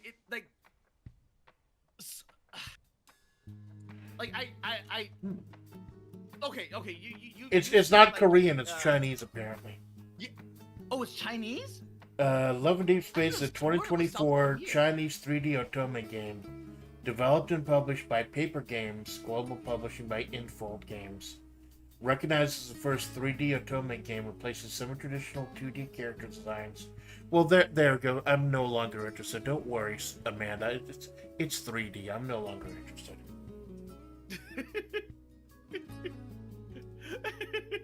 You're only saying that because you can't. You're afraid you can't run it. You're like, oh, it's 3D. Never mind. This will probably be chonkers. Believe it or not, Amanda's phone is probably slightly more powerful than her laptop, so maybe on the phone we could have, but yeah. So yeah, as a brand new installment of the popular Mr. Love series, because we all know about the Mr. Love series, right? Come on, it's iconic. I don't. Love and Deep Space allows you to step into a sci-fi world where love knows no bounds. What? Um, fuck, why am I clicking this shit? It's I will say this, it's a pretty game. It is like legit pretty game. You get military officers, you get fighter pilots, you get like what is it called? The university, like the prep school university guy, where he's like they're all dressed in out in uniforms. They get the like the Greek god like characters like and then you get like the Chinese version of Fabio. And I'm not even joking. I'm not joking. Like the it has the open top, like the open V-shirt top and everything. As a brand, yeah, it's a sci-fi world where love truly knows no bounds. With immersive cutscenes, 3D storylines, and interactions, love is truly within reach. Version 4.0. Together, we step into this ever after moment.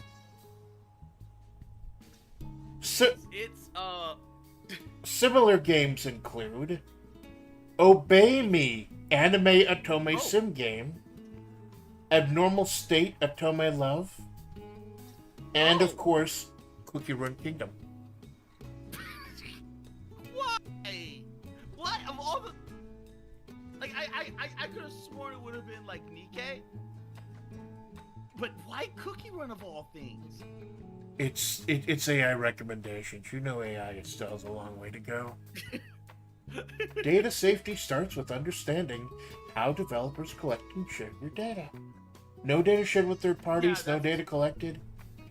Oh, so is that the draw? That they don't collect your data, they just want your money, and they give you hot Chinese boys? Yeah. That's gotchas in general. They like, believe it or not, they don't like data scrape your info like other games, and they don't do like kernel level anti-cheats or anything like that. They're just like, yeah, we're gotcha. Here's do you like hot sexy waifu? Well, here's hot sexy waifu. Do you like cute waifu? Here's cute waifu. Oh, waifu's not your thing? Here's hot sexy husbando. Do you like hot sexy husbando? Do you not? Okay. Here's a cute husbando. Do you like the cute husbando? They will find some way of selling that gotcha character to you, and that's what they do. There's Love Bastards with a hacker named Fart. I'd rather be back to you than be used by someone else. Love Bastards. I guess Mixie might like it. She might actually like it. If anything, she probably already knows about it, and she probably already has it downloaded. I mean, it's been a while since I talked to her, and then she's kind of soft rebooted. But who has? I would be open to like invite her to things if everything's still active. Who has soft rebooted? Mixie. Oh yeah, Mixie Fayborn. I'm sorry, you cut out there for like 4 or 5 seconds. I'm so happy to see Mixie's just really taken off. She joined the Irium, but she's still able to do stuff as Mixie Mixin. She said that the two characters like coexist, so that's gonna be cool. I know Amanda is also very, very happy to see what's gonna go. I think that was one of the most heartening things for Amanda. Like, she knows this is not gonna be a regular thing. Like, she's not gonna be a big streamer.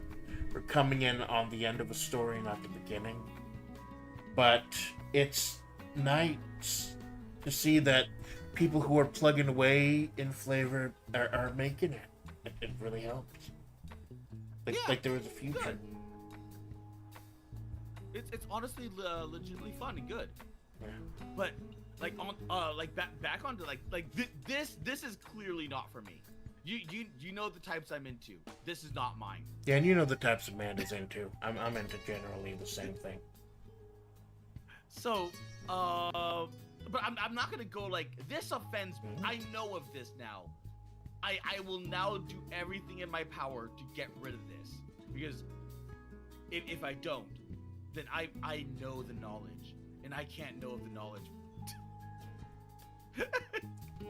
There are those people, and like those. Oh my god! Like, I would just like protections to make sure that those people have no power. Like, Maybe, maybe you could smite them with the handsome demon from Obey Me Anime Otome Sim game, where you can call and text your handsome demon. They could be by your side, laugh and cry together with you, and become your friend, or even fall in love with you.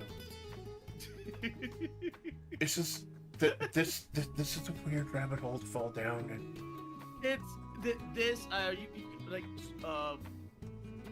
the like let's put it this way. You've seen my side of the gacha aisle. yes, This is the other side of the gacha aisle. Like I mean, you do have like the auto clickers, the auto battlers, yada yada yada. You have the card games. This is the opposite side of what I usually play.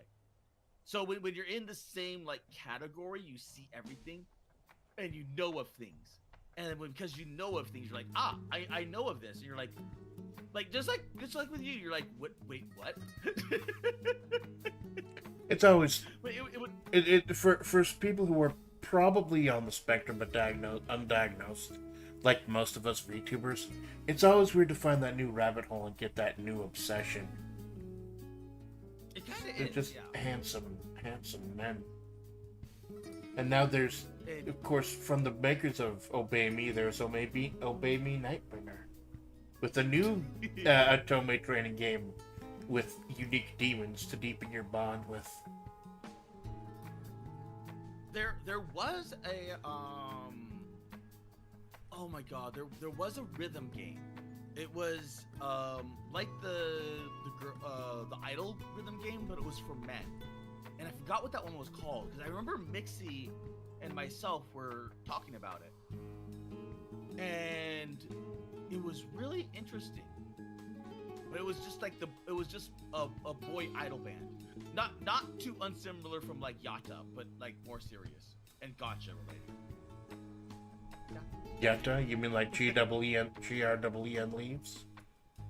Yes, GREEN leaves. It's so easy.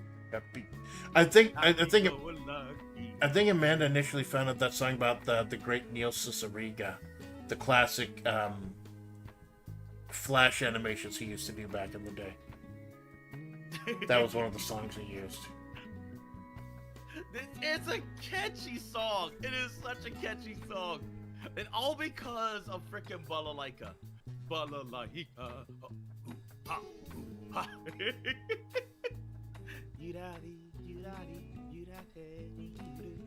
I think I'm gonna stop looking up this stuff before I fuck up Amanda's search algorithms. No, we're making Yes, worse. yes, Making Piwo, worse. yes, Jinx. Man on stream. Oh my God! There's a man on Amanda's stream. This has never happened before. It hasn't? Do you know what a fucking Babaniku is, people? Hmm? Don't worry about it. So, this does remind me, though, why I did initially have Brave going during the stream, because I wanted to go over a few ideas, if you're interested. Oh, right. Okay. First of all, before we go over the ideas, Amanda had an idea for a bit. So bear with me, like, I'll probably bail, because it's not funny. But, you are Cara Malone. And we were gonna, if we had time, and I think we do have time, talk about possible history, possible lore, because that's what Amanda's really into. And so, in order to look into your past, and to your history, we're gonna look into the history of the name Malone. We're gonna take a little look at some famous Malones. And we start with possibly the most famous Malone. Probably the character that when they made the Dead Sea Scrolls, the document, this was probably the person you were named after. Karl Malone. One of the most popular and most prolific basketball players of all time. The Mailman. One of the greatest power forwards in NBA history. Are you a power forward, Malone? I don't know. I don't know basketball. Cause I don't know about powered forward. I think I had kind of you more pegged as a powered bottom. But yeah, this guy has been first 18 seasons with the Utah Jazz and NBA draft. This man is like I said, when I saw the name Karl Malone, I immediately thought about Karl Malone. I think that's probably that and the word caramel with the hair color and everything. But this is the one that I initially thought of. This big old basketball fella. So who knows? Is he famous? He was one of the biggest basketball players ever. Do you? Okay. I think it looks like even his Like son Jordan? did. Close. Like, do you play basketball? No. Well, you do now. No. The basketball I've seen you play, the only time you play basketball is in a giant mech where you're hitting buttons and then you fucking hijack the other person's mech to fuck around with them. I did have fun hijacking your mech. Mandy still has that Or game. Splat's mech. Mandy still has that game, like, because it's very small, it's very easy to load, so. Yeah, Who knows? it's fun. May- may- It's stupidly fun. Maybe we'll get a whole team on sometime to do that. But yeah, We that's. need to get a whole team. So, what other popular Malones are there? Well, there is Bugsy Malone, who is a gangster in a 1976 musical comedy. Classic gangster, Battle for Power. And it's a gangster movie spoof, actually. It's kind of goofy. With machine guns that fire gobs of whipped cream instead of bullets. Are you firing off any white gobs, Malone? I mean, I am a gob. At least in this form. You're gabagool? No, I'm a gob. Oh, goblin? Goblin. Does that mean you're gonna clean up when we're done?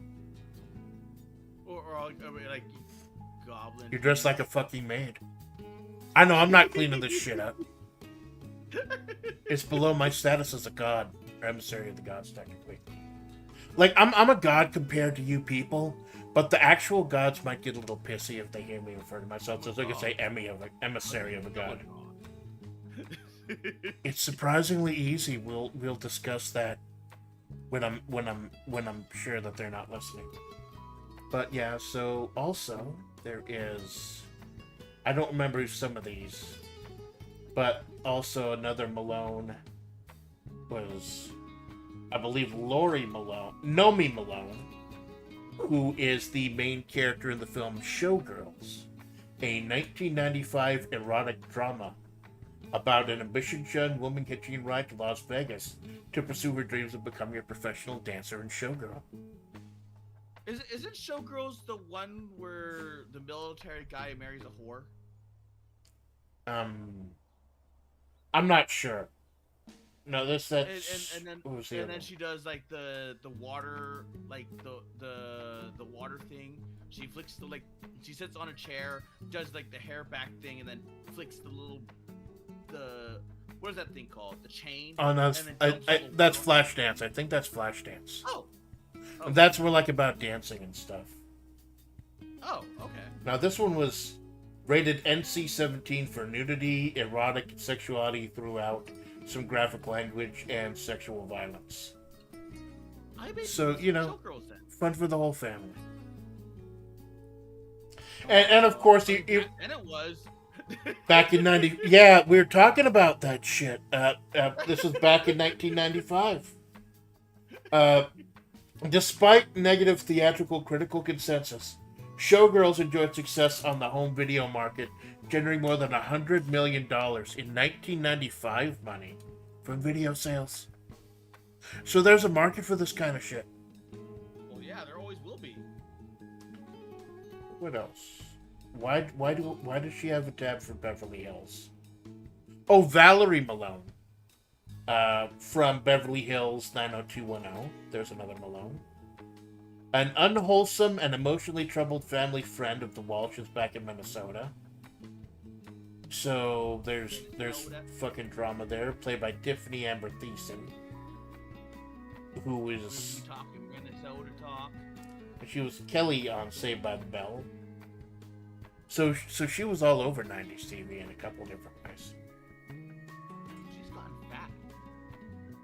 Well, that was 20. Looks like she's still alive, still active. So that's good. So who's Roberto Malone? I don't. She didn't run all these by me. Roberto Malone, a former Italian pornographic film actor and director who's appeared in over 375 pornographic films. Jeez. Okay. Wow. I got around. He's also known as Roberto Malone, R. Malone, Robert Malone, Neen, Bob Malone, Roberto Moreno, Roberto Malvo, Roberto Malone with 2 L's, Roberto Malone, Pepino, Roberto Mauro, Robert Malone, Pepino with 1 P in the middle, Frank Malone, although if he's a porn star, there's more than 1 P in the middle, Frank Malone, Bob Holmes, and Roberto May. Ooh, and 2003 winner for Best Actor Public. So you've got a rich heritage there. Oh, okay. Now, who else?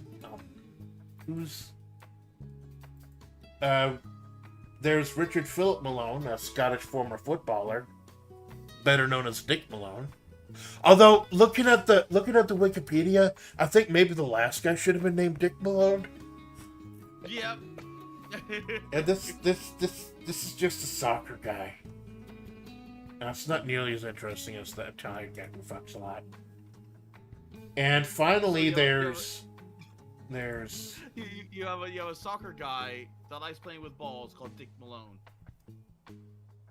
who the fuck is this guy? I do not make this lift. Oh. Who the fuck is Post Malone. who the fuck is Post Malone? Post Malone is like one of the few good rappers.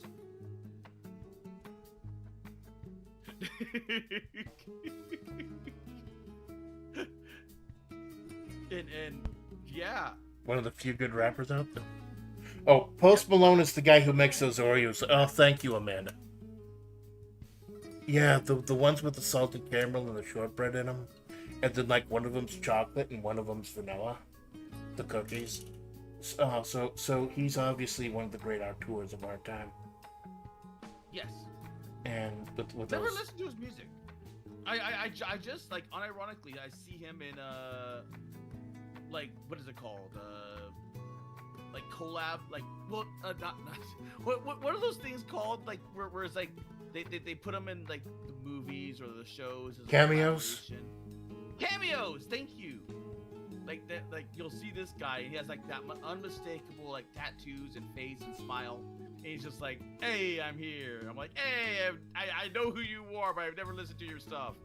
And he's into a lot of, like I think he was in one of the wrestling games recently as a character.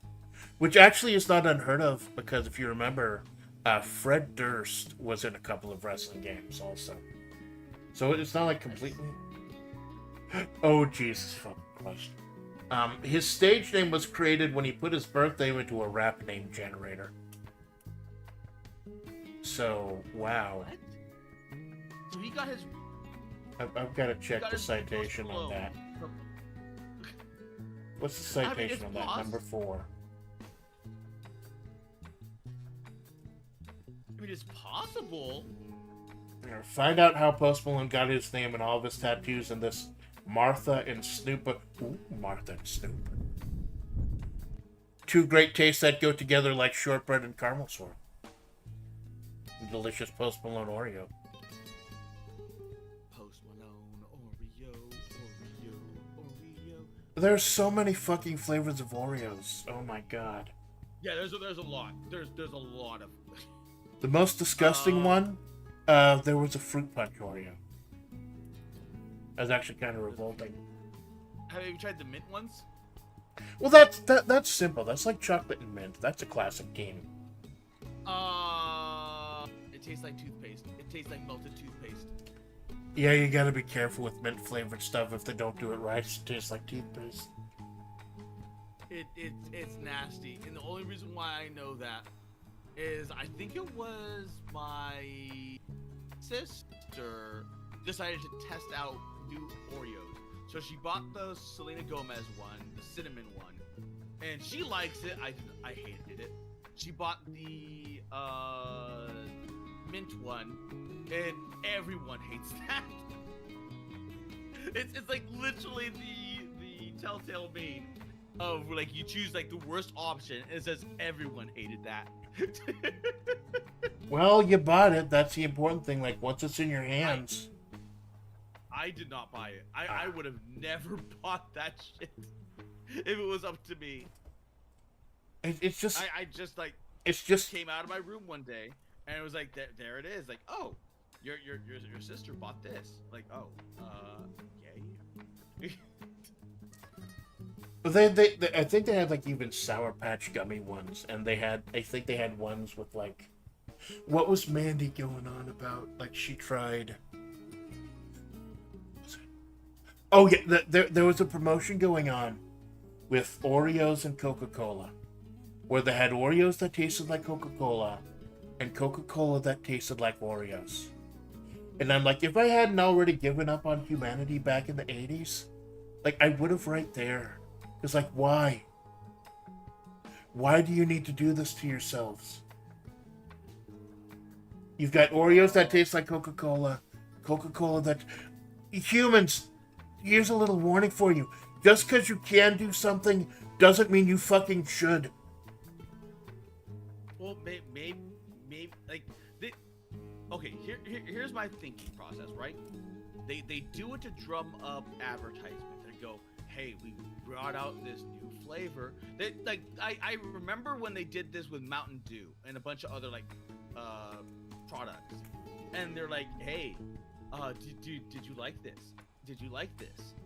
Like, yes, I liked it. Well, too bad it's gone, bucko. Like, but why? Like, because you're gonna have to vote to bring it back. Yeah. Like, but why don't you just keep that on the shelf? Like, a lot of people like that. Like, because why? Because money. And then, what was it? They eventually had to make the Baja Blast Mountain Dew permanent because so many people were clamoring for it. Yep. Like, they were doing it like they had the Baja year. For like a year, you could buy it all year round because of the Baja-versary or whatever dumb shit that was. And then... I'm pretty sure they're probably not happy about the Baja Blast being permanent. Yeah. Only because I think wasn't Baja Blast like a 7-Eleven like collab thing? Right. It was supposed to be exclusive to 7-Elevens. Then they'd sell it in cans for like a month out of the year. Now it's permanent. I know Amanda likes them because it's like lime tropical flavor. But Jesus, they've had spicy. Have you ever had the spicy Mountain Dew? I remember having oh my god, it was the Halo one. It was the electric orange one. And that one was really good. That one was like legit good. I think it was like for Halo 3. Well, there was one I think I know what you're talking about. There was one called Game Fuel. I distinctly remember because you had Livewire was the orange one. Code Red was the cherry one. Midnight was the grape one. And then they had Game Fuel, which was the orange, cherry, and grape ones all mixed together. So orange, cherry, grape, lemon, lime. I remember that because you were literally drinking Fruit Loops at that point. I only had the web browser because I get paranoid, or Amanda gets paranoid when you click on the bar and it shows suggestions while you're typing the thing in. But yeah, here, do Code Red, Livewire, which is the orange, Baja Blast, Mountain Dew Voltage, Blueberry, Raspberry with ginseng, with the Democracy promotion. Don't I remember reading something about that? Like where they had a contest to name a flavor, and then the internet being the internet, like they voted to call the flavor Hitler Did Nothing Wrong or something. Oh right, Yeah, they. Oh my God, that's right. They had a whole bunch of like, what is it called? The audience suggests the vote. Note to companies: And never then let the audience they had a suggest the whole. name of anything. They honestly should have known better. But at the same time, they should have like if they did it, they should have had the balls to go through with it. They canceled it. And just on that alone, there should have been like riots in the street, the gamer riots of like what age was this, like 2012? Gamers rioted. Gamers got out of their seats. Well, Wow. they should have. They must have been angry. They they could have taken all their Mountain Dew and then just started chucking them at the Mountain Dew office. Like, give me.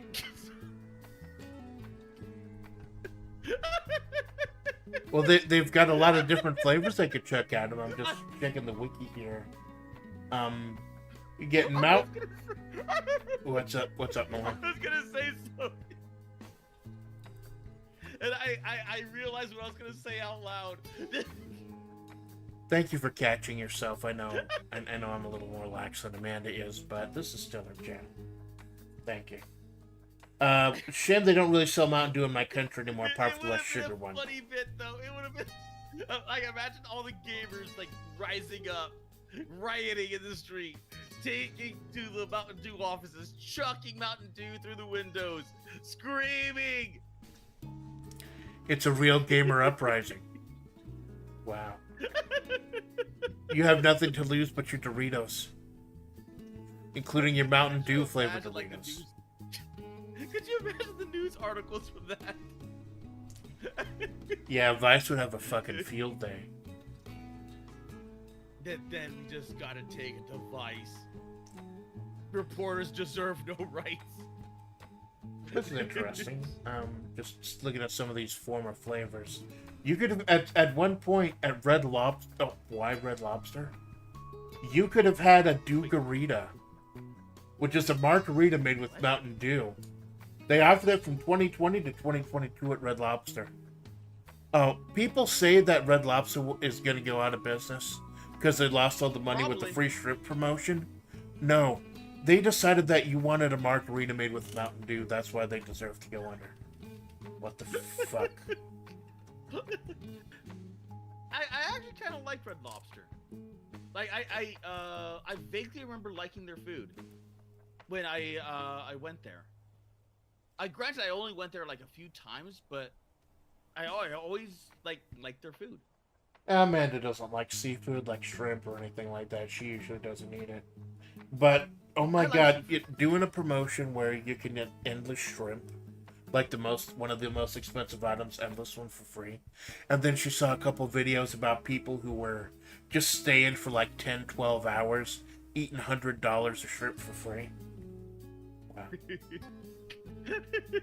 Also, did you know that pretty much every single form of seafood is frozen by the time it's brought into most of the U.S. States and stores? Well, that's the easiest way to, like, the safest and most sanitary way to transport it. It kills all the parasites. So you kill the parasite that are in the seafood, and then you eat the parasite, and it can't spawn because it's already been dead. So it just goes, bleh, I'm a dead parasite, and you've devoured me. So I don't have the ability to devour you. But when you're in areas that have fresh seafood on the menu constantly, so Asia and whatnot, like even like some Nordic countries, I think, like you have like a lot more parasites in your food. Well, it's a good thing I'm not planning on going to Europe or Asia anytime soon. I can get tiger penis locally if I want it. So, this is interesting. Game Fuel Courageous Sherbet, a rainbow flavored sherbet Mountain Dew. Wow. No, because isn't tiger penis soup a thing? Yeah. What now? There's I think it's Asia. I'm not sure where, but they're like penis soup. It's like these rare, weird delicacies. Like shark fin soup was a big thing, where everyone wanted to eat it I'm aware because of magical properties. Then Gordon Ramsay actually tried it. It's like, no, this is just very bland and tasteless because it's just cartilage. It's just cartilage. That's. Yeah, it says cartilage has been slow. What's it called? Into this. Like, it eventually absorbs, like, the soups. Because in order to turn it into, like, a gelatin, like, you need to be, like, cooking it long hours in a soup in order to get it to that point. And upon which, like, all you have is gelatin in a soup. So there's like no flavor in the shark fin itself. It's just that the gelatin, like, in order to get there, like, the gelatin now has, like, you can get the same exact flavor profile from just putting gelatin, like a fat gelatin, into the soup and having it absorb everything. Yeah, and it's not nearly as much dangerous, and you're not killing a bunch of animals just for one part of them. No, apparently that is a thing. No, I'm saying it's preferable to doing that. No, I was talking about, like, penis soup. Yeah, it is. Tiger penis. It's mostly in China. It's a delicacy. $300 a pound or a bowl. Tiger cock don't come cheap. You've seen the Amanda would ban me from her channel if I could leave that joke. At the pictures. It is literally just. Yeah. You've seen the commission rates on Fur Affinity. Tiger penis don't come cheap.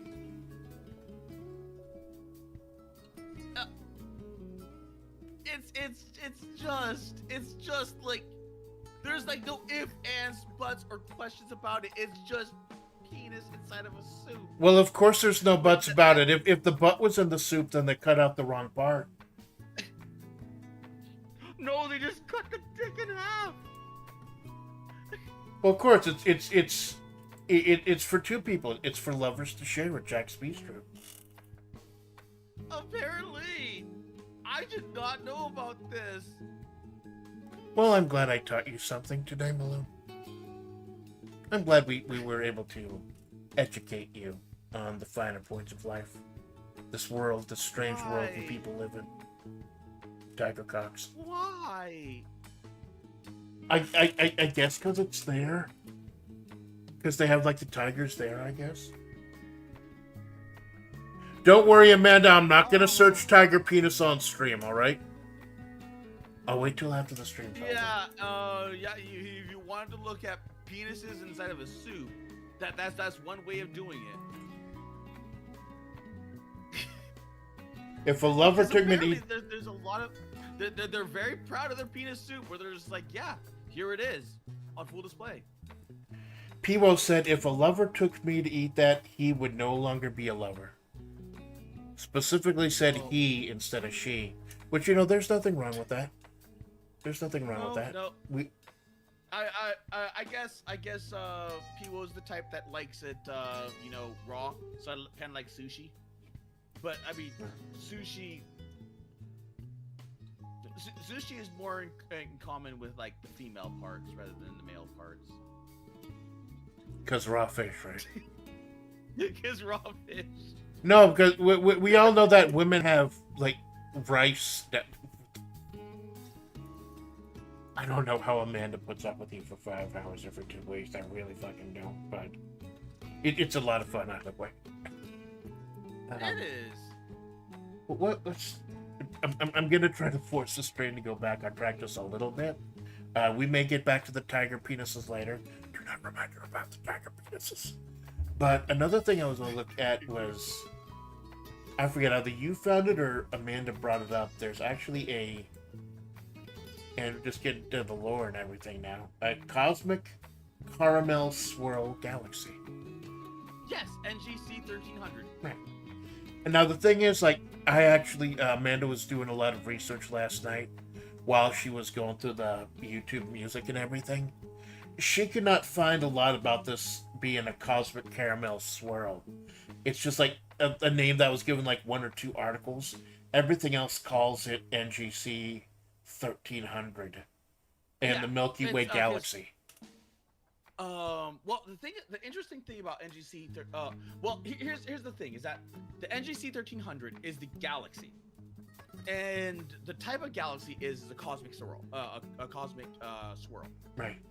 The difference being is that most galaxies tend to be within like the cosmic swirl like category, so they're not that rare. So believe it or not, the Milky Way is more rare than a cosmic swirl galaxy because our Milky Way is the reason why it's called Milky Way is because when you look at it from afar, it looks white by comparison to everything else. But what makes NGC 1300 so interesting is that reality does not work or function in the same way that it does anywhere else. It's bigger than the Milky Way galaxy. So to put this into an example, the reason why it's considered like one of the most beautiful galaxies out there is because of how big it is. Because this picture was done from the Hubble telescope, and it was the galaxy is so big. It is like legitimately so big that like a picture from ye old Hubble telescope can take a picture of that and get it in like a decent detail. Yeah, here's the Hubble one on the Wikipedia website. It's not caramel colored. I went down a rabbit hole of figuring out what this galaxy was, and I found out like a whole bunch of different things. And even then, I haven't even like scratched the surface. Because, for instance, there are you aware that this galaxy either one has a sleeping giant black hole inside of it, because it's just a dormant black hole, or that something shunted the black hole out of existence, because everything is like what usually keeps it swirling is that all galaxies are formed around a black hole. So it's only a matter of time before that black hole like gobbles up the galaxy. Even our galaxy will be gobbled up by our own black hole eventually. Well, it's a good thing I don't own any stocks of crypto. I mean, I'd hate to be hold on to those when the universe comes out. Cash it in right now. Well, at that point, like the crypto would be completely useless. Who's to say it's not completely useless right now? Have you ever watched CoffeeZilla? Well, I mean, there is Bitcoin. Yeah, well, that's the old standard. Yeah.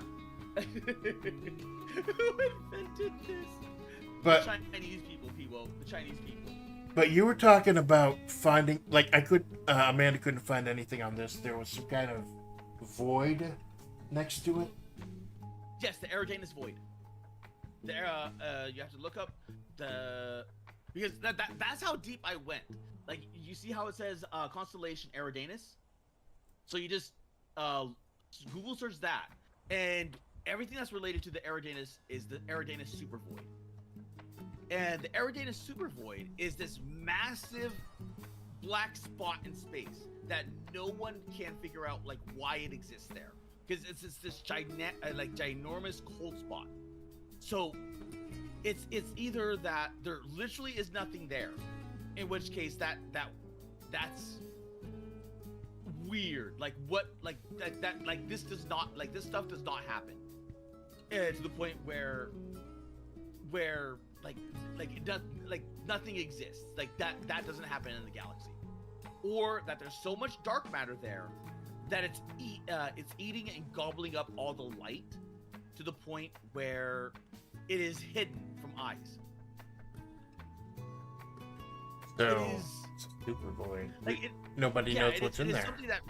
Yeah, it is something that shouldn't exist because of all the thermal patterns. There should be something in there, but there's nothing there. I think I know what's in there. Okay. Oh, it has to reload the fucking page. Of course it does. Maybe it's the home of Azathoth. We have found the blind idiot god, Azathoth. So those of you who are not into or interested in... It's me! Not the, It says Jinx! oh, so they don't have Mountain Dew in the cold reaches of the void. What the fucking shit.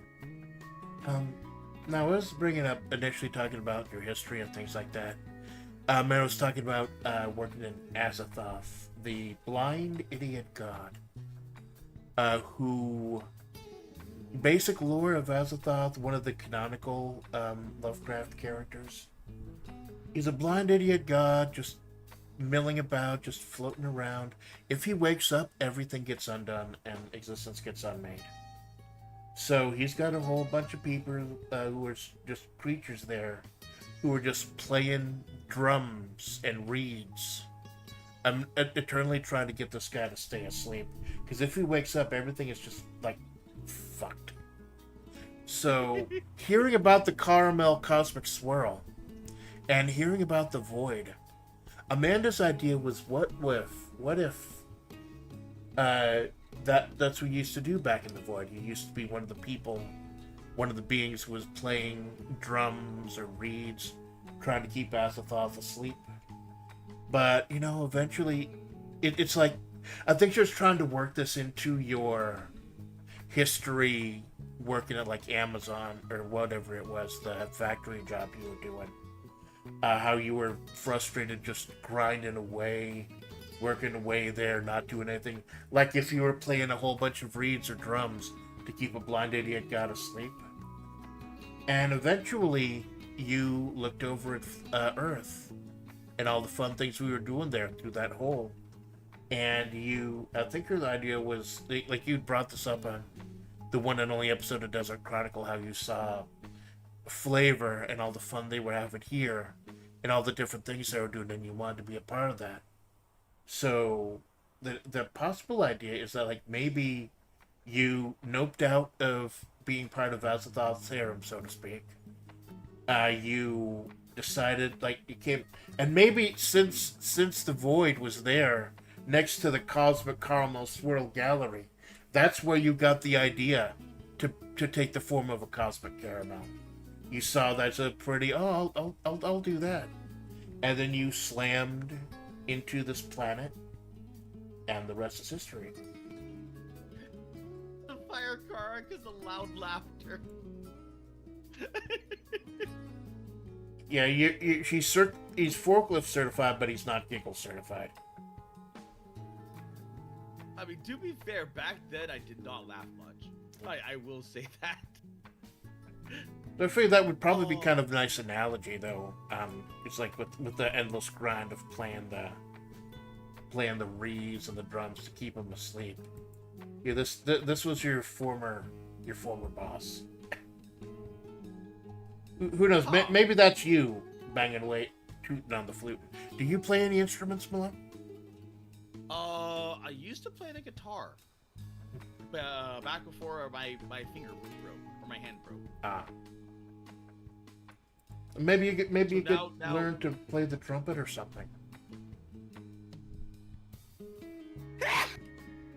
But yeah, just grind. What the fuck? What the fuck is this shit? Yeah, that's just like I love the little Lovecraft creatures. Thank you. Lovecraft creatures are really, really interesting. Yeah, he made a whole fascinating universe, and there are a lot of interesting interpretations of his work. I have no fucking clue what some of these are, though. And of course, most of these are like cute girls. Are they really just making anything into cute girls these days? Like Yes. with the horses, the horse thing. Yes. So and anything can be a cute, marketable girl these days. Through the power of anime, yes. Everything can be a cute anime girl or a cute anime husband. Do you think Amanda could be a cute anime girl one day? Maybe.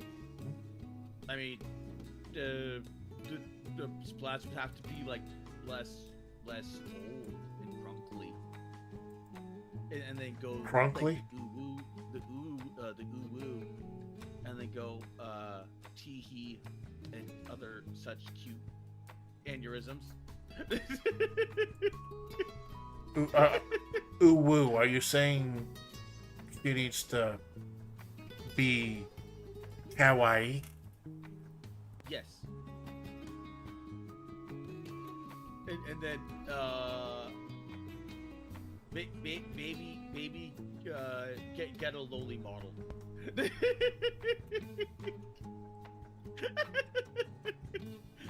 Lowlies are very popular. So instead of like the what is it called? Like the shark girl, you could have like a little armadillo girl. Because Well, I think a skunk would be taken already. No wait, has a skunk been taken? I know a raccoon's been taken. it probably has been. But yeah, I don't know. Armadillo. Amanda's not armadillo. Like I think the main item is an eagle, but there are a lot of things in there in that soup. Like the last couple of writing streams she did. Is it like the Ava soup? What the tang? Yes, with the tang. That delicious orange drink enjoyed by spacemen worldwide. Yes. Ooh, Good old Tang. delicious. I don't know, You know like what's funny? I have a strange fascination with Tang. because like, of your interest in it's bad. space. It's bad. Well, that too, but it's like not bad to where it's like undrinkable.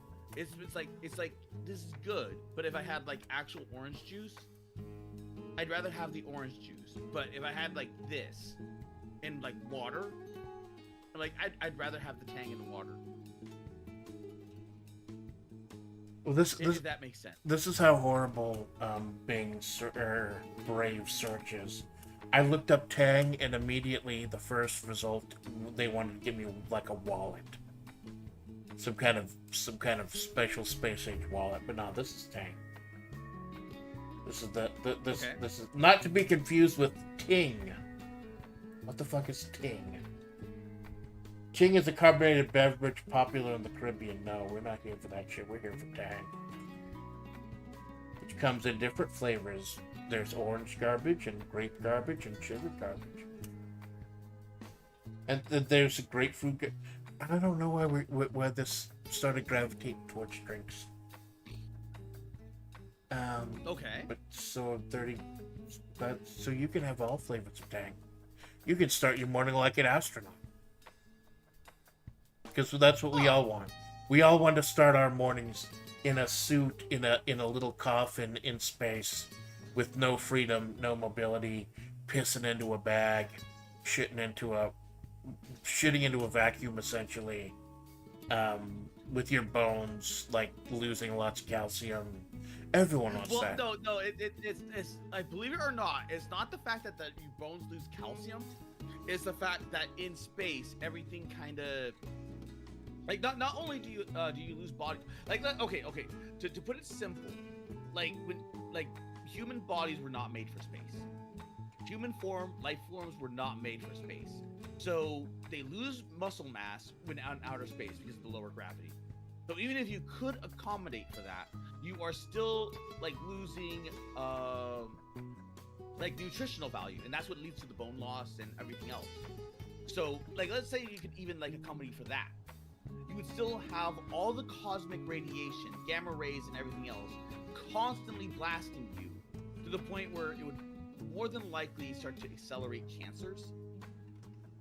So, and then that's just like let's say they even managed to get that stuff all down. Then you have Are you? I think I discussed this. But are you familiar with cosmic homesickness? I'm not familiar with the term. What's that?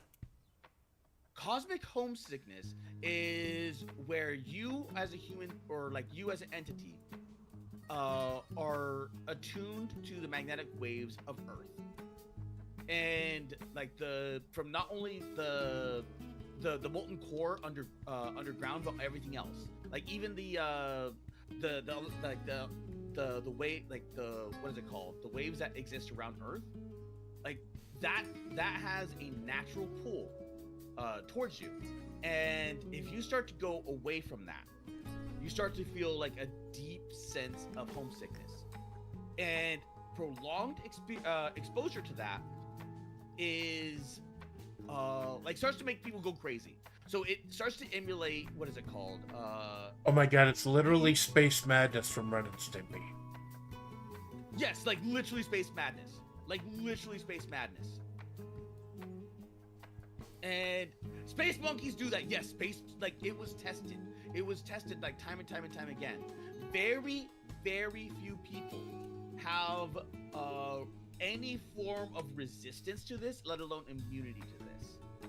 And those are the people that they put up into the space station. The problem is that you can't really keep people up in that space station for long periods of time because it's not fit for actual long-term habitability. Right. I don't think we've even completely discovered what space can do to you. How badly it can fuck you up. Nope. So like even if you did like manage to like get all of like if you managed to get like everything working, like everything in working order, you have no idea. Like if like have you ever watched the movie like Titan AE? I don't think anybody watched Titan A. That was the problem. Titan AE was actually pretty good. Yeah. They destroyed Earth. They're like boom, Earth was destroyed. And then like all of humanity was like scattered to the stars. And for long voyages like that, you're like, like you have no idea like how humanity would react, or like would they just like start going into like roving barbarians because they're just like need home dead. Rah, rah, rah, rah, rah. You think maybe that's what they were doing with the Bokura franchise?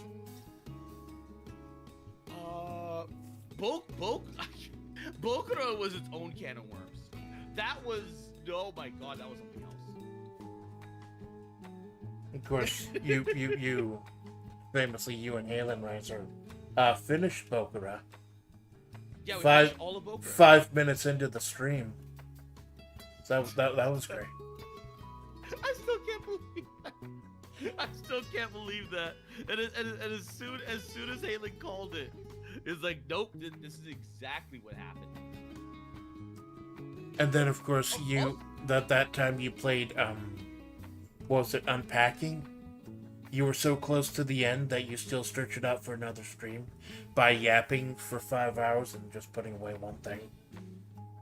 Oh no, I was an Unpacking stream that I really should have been yapping as I was. No, I think I was. I think I had the game up and open, except I was yapping because it was like that. Like Unpacking is just a whole bunch of like PNGs and like there's nothing that moves in that game.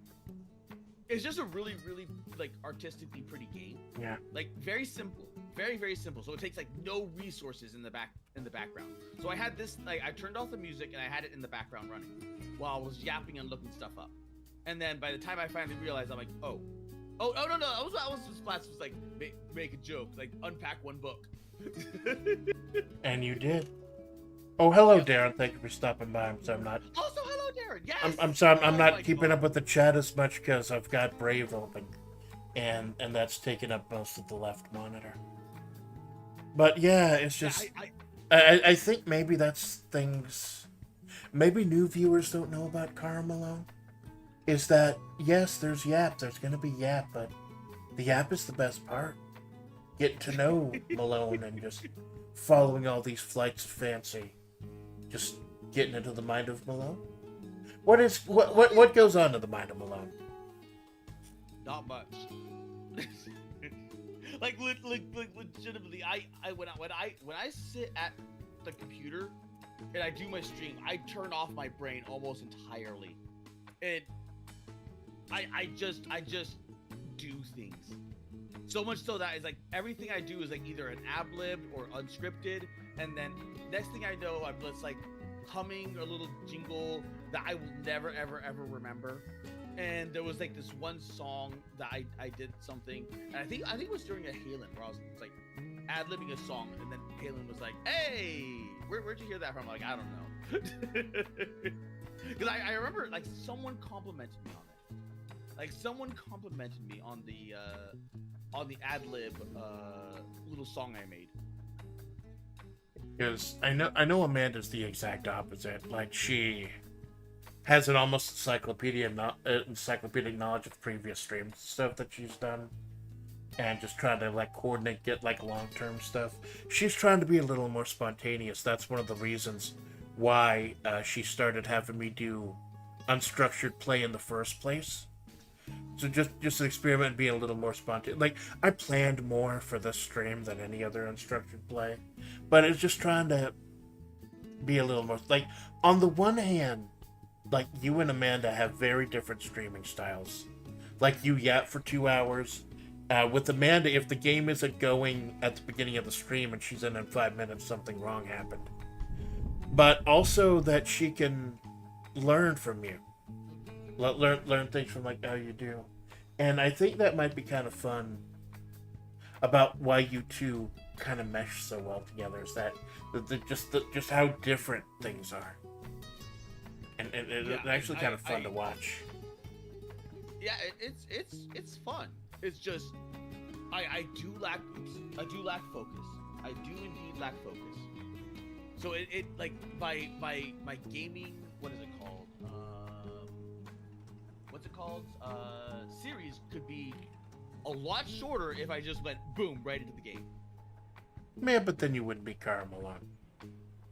You've got your own rhythm out, and it's actually kind of nice where, you know, if you want the yap, you can come in for the yap. If you just want the gameplay, you can come in a little later. Like, I know Amanda, I don't know how much I'm allowed to say about what she does at Desert Salt LLC. A lot of logistics. But by the time you go live at 4 o'clock, things have calmed down usually enough that she could concentrate and listen to your stream and do the yaps while she's doing her administrative shit. And by the time she's off of work, you've usually started in the game. So it actually works perfectly for her. Oh, that's good. Get like, you know, I don't know, like, I think as streamers, maybe it feels a little futile when you like purely look at the numbers and shit. But then you actually talk to the people, like, get into the people that are enjoying everything, like colleagues, as well as the viewers, and it really does help. Like when you're in that dark place and kind of wondering if it's worth it, and because Amanda has had that one person in her stream before supporting her, and she has under an alt, she has been that one person supporting a streamer before. So always know that it's appreciated. What you're doing, what you're saying, as long as you're following the rules, of course, it's always appreciated. We do, especially as smaller, like 1 views like Amanda, and 2 views like Malone. We see it, we recognize it, and y'all are appreciate it. And honestly, like, it's one of those things that gets underappreciated. Like even your chatters in your chat will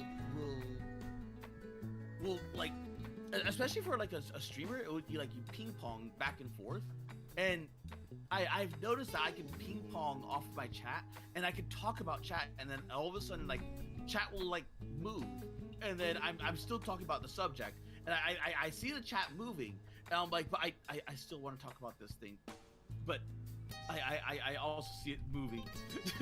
Yeah, and then you get people complaining about not reading chat. No, yeah, they're not complaining. They're just being. It's an inside joke that I don't read chat, because by the time I catch up with chat, it's kind of like the future. Because before I could, I legitimately could keep up with chat, like boom, boom, boom, boom, boom. But now it's gotten to the point where it's like there's so much chat. It's to the point where because you're I'm taking off. yeah. You're zooming to the moon, baby. And it's great to see. I could sit there and have a conversation with chat, and I could just sit there and have a conversation with chat, and that would be the stream.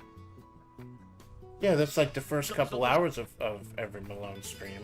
Like that's one of the reasons Amanda says the yap is the best part, because that's really connecting with people. And sometimes, like I know Amanda's had streams where nobody comes out in the chat, and it can be kind of hard to bounce or chat off of that. And I know, like Choco sometimes has that problem of what to say, like when no one's in the chat because of what time of day it is or what. And Amanda's actually had to like just narrate what's going on, narrate your thought process. Think like you're on that old game show, Who Wants to Be a Millionaire, and where Reed just keeps telling you to talk out what you're thinking.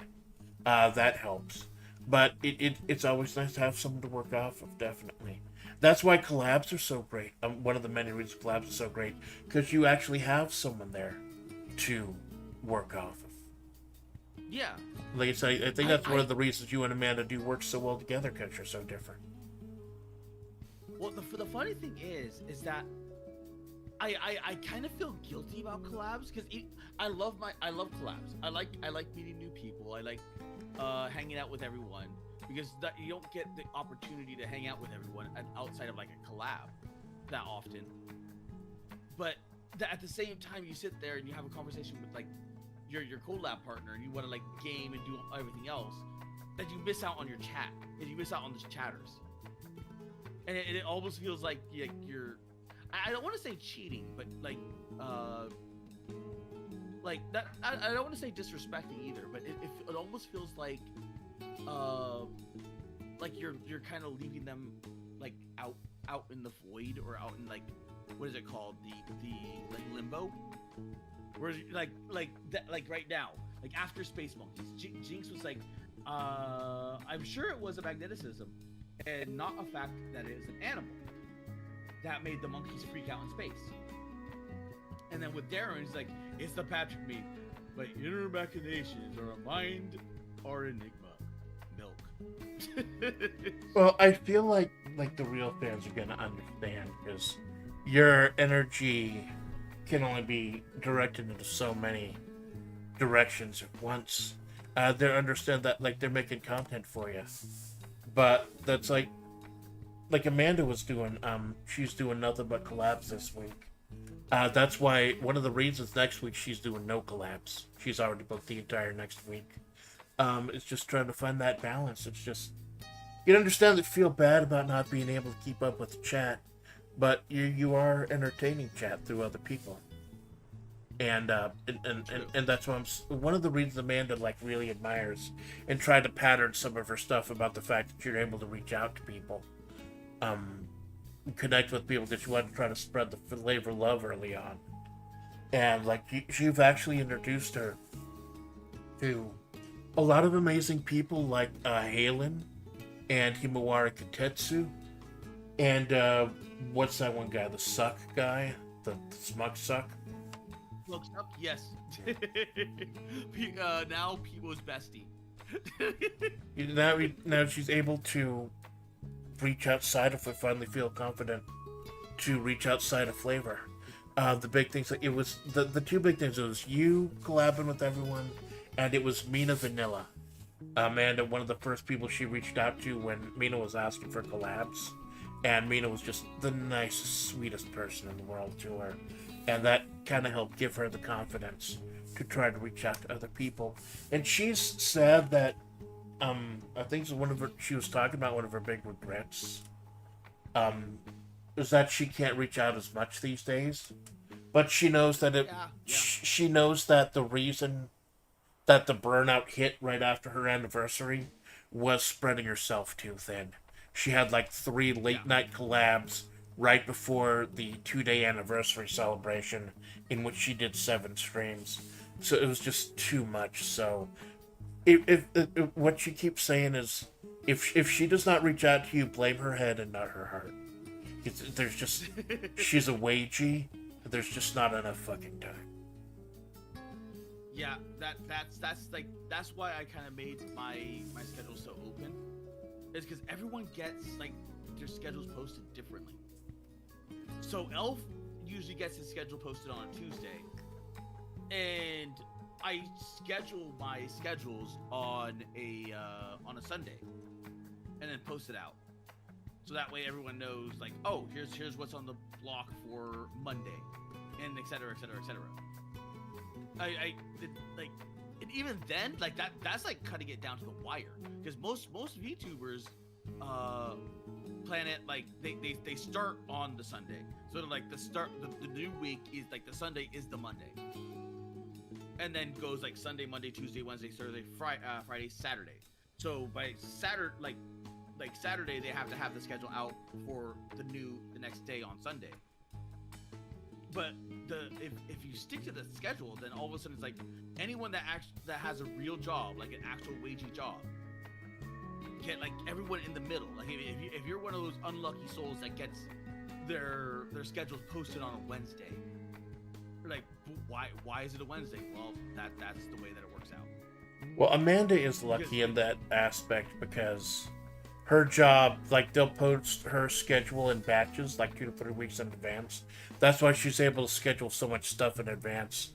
But since her main days are Wednesday and Sunday, she usually either puts up the schedule Sunday night or Monday, because then that's good, like, 2 days until her regular Wednesday stream. So at least there's that going for her.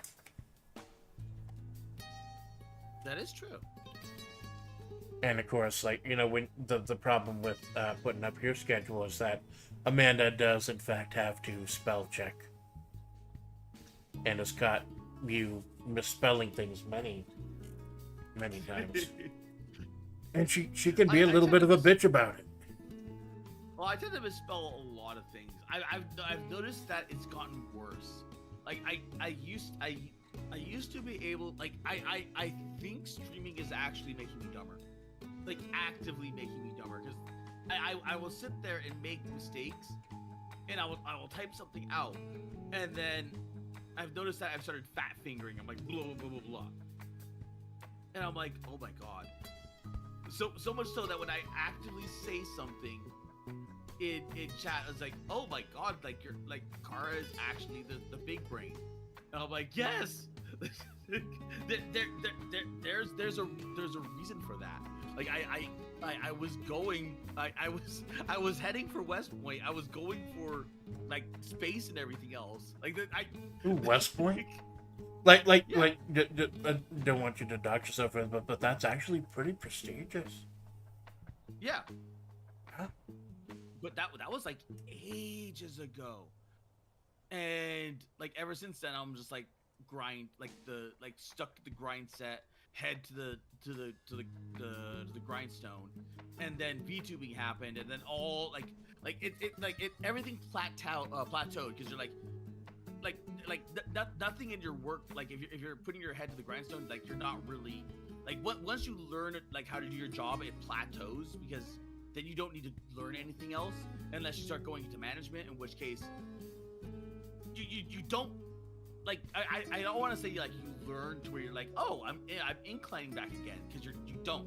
Like, when you go into management, you kind of like branch off to the side, like, okay, here's more responsibilities from the average work person that you're given, and then you branch off into like another plateau. Yeah, I know Amanda's at that crossroads right now with her job. She's either gonna go into like the accounts department or management, because it's just becoming a slog. Like, she knows how to do everything, teaching everyone. It's either that or, but yeah, it's what were you gonna study at West Point?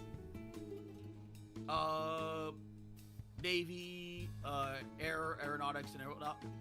Like, because it was either like get into the Air Force or get into Navy. I mean, you could also go into the Army for studying that, but like the quickest and easiest way to get into space believe it or not, is the military. Because if you look at all of the astronauts, they almost all of them have a military background of some form. Yeah, And and now we the actually Army, have Air Space Force, Navy. Force. Yep. And so I was like, okay, that's the route. That is the min-max route I've chosen to go into space. And well, a lot of that fell through. But if it didn't fall through, I wouldn't be here as a VTuber, which is strange. I think that's something Amanda needs to wrap her brain around. She has problems with, is that your failures help define you, not by how you fail, but by the path you take. It's like it's failure isn't the end of the world. It's just you branching off in a different path. And I think that's why she talks about, like, she used to be big in the art community a long time ago, and people have a tendency now, artists now, like, they just nope out of nowhere and delete their entire art gallery. She's like, no, don't get rid of your older stuff. It's the journey. You may not be happy with it, but it's the journey that you've taken. It's helped define who you are. It is. It's actually why I like melded so well with like a lot of songs that like even like it says like where they say like just because one door closes, another one opens, or you take another route. Take another hand soon after you fold. Yeah. Yeah, from the Mordecai Twilight song. And then you end up with what is it called? Alternative from Demon Dice, or Live Again from like Calliope Mori. And you end up with all those really, all those songs. I know Amanda was thinking about doing Live Again for karaoke, but she couldn't get the Japanese lyrics done as fast, so I think that's why she did Red instead. But yeah, it's a sad song, but it's also a happy song. That there will be another time somewhere down the road, even maybe not even this life, maybe the next, but there will be another time to go live again. It gets a little deeper than people think. Like what was it? Amanda was around for the birth of Hololive English, and she stayed up late one night before work, back when she had to physically commute to Does Assault LLC, for the premiere of Cursed Night. Because considering what a banger Can You Please R.I.P. is, she thought something called Cursed Night, the obvious Castlevania reference, was going to be an absolute banger, and it ended up being Sad Boy Hours, the song. Yeah, because it was still beautiful. It was a really good song. It was it's such a good song, but it like a lot of her references are like D&D or like ye old, like what is it called? What is it called? Oh my god, references to like retro video games and everything else. She knows her audience. Yeah.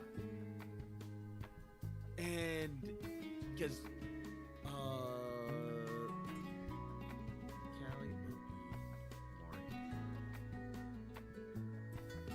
because the Cursed Night song is really good.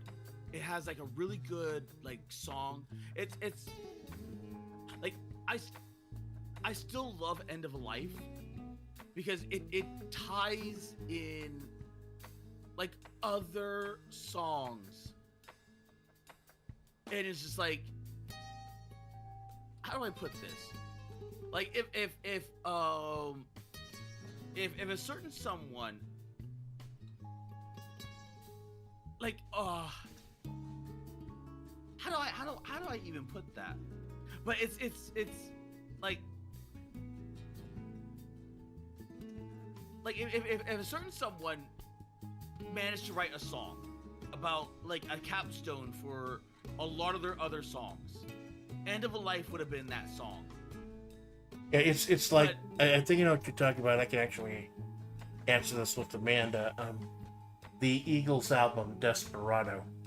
It had Desperado and Doolin Dalton on it, and the album actually ends with a mashup of Doolin Dalton and Desperado, both songs with different lyrics that pertain to the end of the story.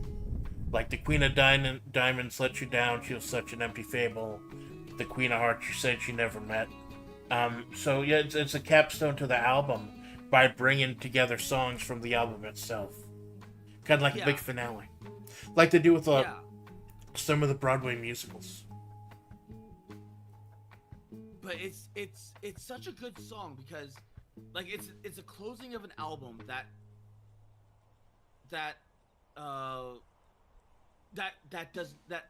like the album does not exist anymore. But all that's left is that end piece. But you could tell she was saying goodbye to a lot of things in that song too. Yeah, it was a goodbye, and kind of like Inochi, where like depending on where you are in your life, Inochi can hit differently. Yeah. And like are you the one that has the book closed on, or are you the one closing the book? And then, you know, I love Inochi. I love freaking Inochi as a song. Yeah. Like, and you know, ASCII is Amanda's Oshi, and like she loves the older stuff.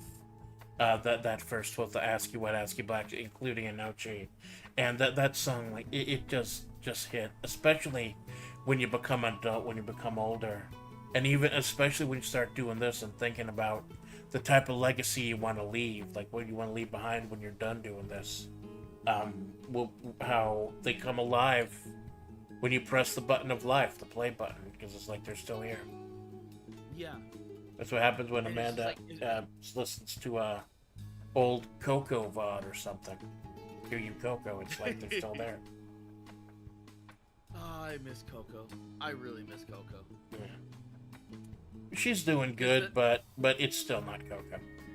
Yeah, it's still not Coco, but at the same time, like some part of that was lost. Like a lot of that, like because you don't see like the JP side. Like in a way it's kind of good, but in a way it's kind of also somber and sad. Yeah. Because when you think about it, like Coco was the one that brought like the JP to the EN side of things. She and Hachima are the sole reason why Hololive EN exists in the first place. Yeah. And the just like that, like because now it's like without Coco, you have God, what is it, like 2-3 generations now without Coco, and yeah. they are now like finding their own feet because there is no Coco to say, hey, look at these people, EN, or look at these people like the West, the global. Well, I know so Kiara's trying to do that with her talk show, so I admire that. And I think the thing that really hit Amanda was when someone made the announcement or the revelation that Kobo Canero has been streaming longer than Kiryu Koko's full run. Yeah. It's like for pro wrestling fans, think about it. Roman Reigns' run with the Universal Championship was longer than the entire Attitude Era. So if you want to really feel fucking old. Okay. Coco Hachima got me. Yeah, that was one of Amanda's happiest memories back during the pandemic. Like, she wasn't able to see her family because of the nature of her job. So she missed Christmas with them that year. And that was the year where Kiryu Coco finally got over her fear of singing with other people and did like a Christmas karaoke with Hachima. And that kind of helped ease the sting, watching those two and watching the kind of culmination of that whole arc. Have you ever thought about what you want to leave behind when your time as a VTuber is over, Malone? I actually did think about that because I don't know if I can. But right now I'm just here to chill, and if I could make anything out of this, I'd be pleasantly happy. But there is part of me where I'm just like, I hope I get kind of big to where I can get the money to do some things that I want to do.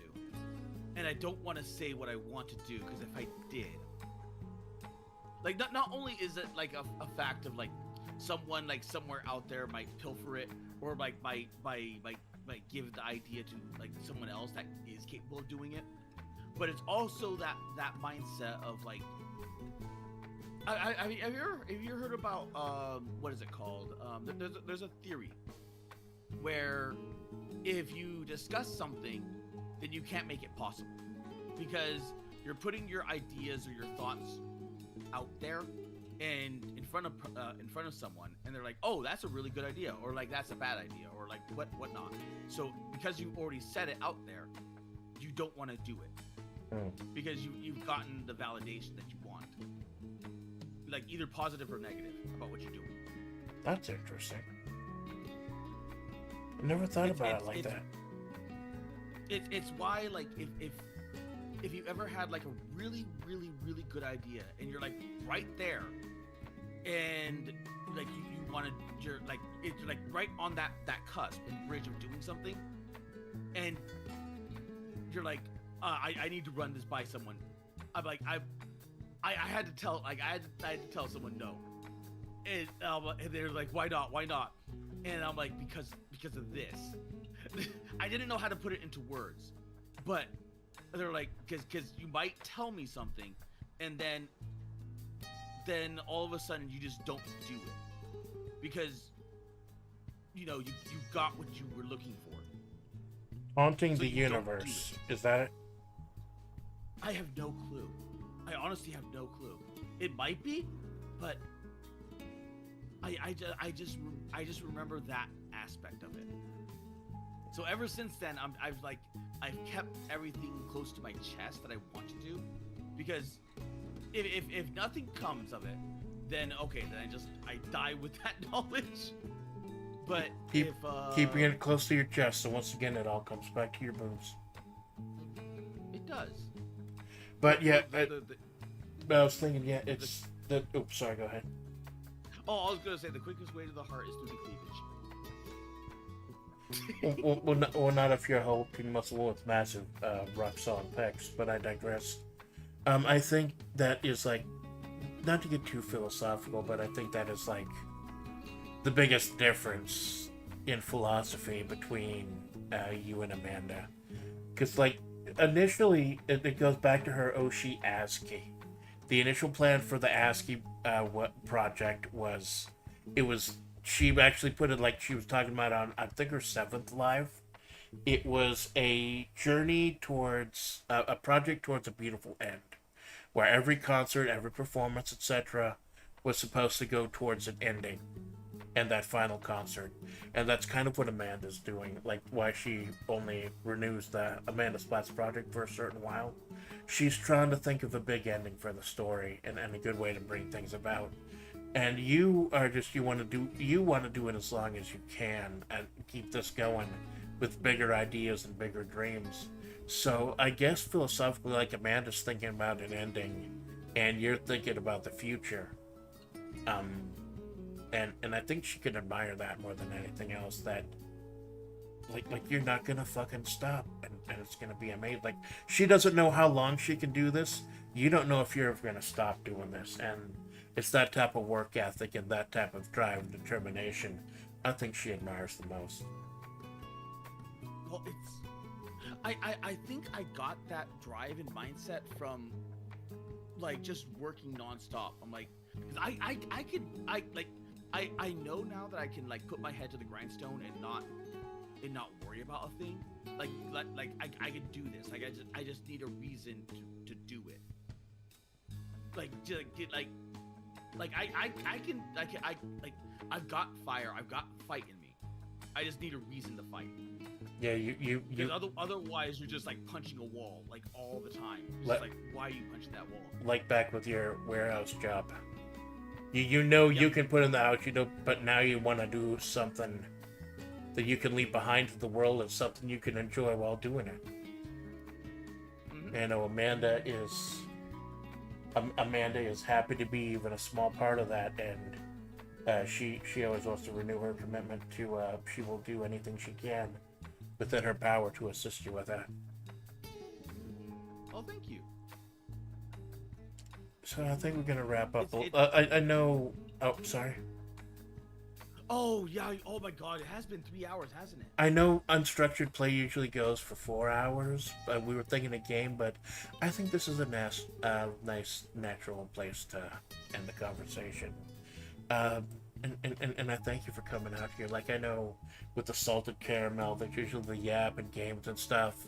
Amanda has something We did planned, that at the beginning. but just yapping for a while and just having this discussion. I feel like there's a place for that too, a big important place for that too. And I know I learned a lot about you.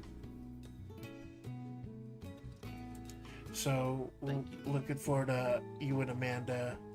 We'll be doing your usual salted caramel shit later today, 4 p.m. because she still has to go into town and do a couple things. You know, it's the first of the month, the usual routines and shit. But yeah, one of these days, want to wake up at 7 a.m. another time, I'd be happy to have you out again here. We'll take you to the cave next time. It's well, not only that, but it's I very rarely get to see Jinx because of the time zone difference. And there are times when I want to start early for my more like European viewers, but I've gotten so many people accustomed to like that 4 o'clock time slot that when I start early, like they don't see the schedule and they're like, oh, you started early. I'm like, yes. Yeah, I know that's the sole reason that Amanda does afternoon streams at 4 o'clock, is because if you like, even when it's something that directly competes with you, and she hates to fucking do that, but she'll do it for good because that is Malone time. I honestly don't care because when you are looking at like in the early, like, believe it or not, I could jab about this alone. I watched like early streamers, but like early in the day, like there weren't as many streamers, so time slots became a big thing, and there were actual like fights and dramas for time slots. And nowadays it's not so much because there's so many streamers out there, and like even then, like even though like the VTuber sphere is like really small, and I mean really small, there's enough of them out there where they're just like constant overlap. Yeah, there are literally hundreds of thousands of VTubers out there. You're gonna overlap someone. But I think Amanda's looking more at her little circle. Like, not a lot of people are up at 7 a.m. except like maybe Temp. I know Sensoka went. Oh, that reminds me, we're gonna go ahead and soft trade into Sensoka when we're done here. Oh yeah. Because I think he's probably still going. Let me check. Yeah, he's still going. I had him like right there. Cool. I am still like watching him. He has a little VTuber model in the corner. It's a little, I think a sheep or a ram. Yeah, because I know Amanda made the initial picture of him, but it's kind of cool to see he's evolving, definitely. It's happy to see him stream again, too, after like a little over, I think it was over a month. But yeah, before we get going, I did want to, like, I know you and Amanda are always streaming Salted Caramel, always doing big collabs together. But you and me, Sandruby, we have not spent a lot of time together. We've only had one actual official stream. That was the Keep Talking and No One Explodes stream. I do thank you for that one, because you actually made me look quite nice with my my mask and the Chinese dress. I was quite attractive. I used to be that attractive once before I started copying Amanda's body. But I think that's the only official stream you and I did, although I have jumped in to the occasional Malone open voice chat. And that's always an experience in and of itself. And I think I'll leave you with this visual, ladies and gentlemen. This is the True Car Alone. And it's always a good time. Jinx, thank you for stopping by. P-Will, thank you for stopping by. Darren, thank you for stopping by. Lurkers, VOD Watchers, Second Screen Saints, Malone, you have anything you want to plug other than your nipples with the back of your own head?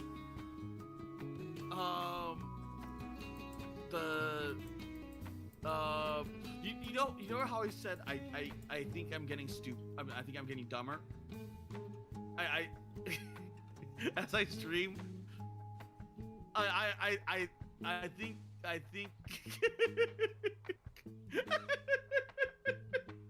right, because People is new and doesn't know the lore. I forget what VOD it was, but I did post, right? Like, I posted a comment on it in timestamp. It's just for my own convenience. I will DM you the particular stream, P-Well.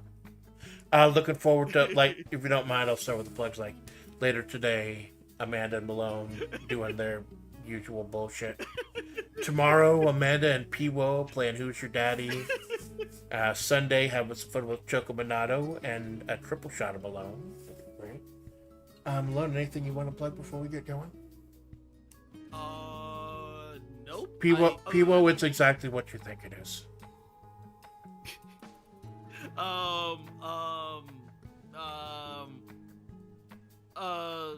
Stuff. Yeah, you look like you're stuffed. I am. Double stuffed.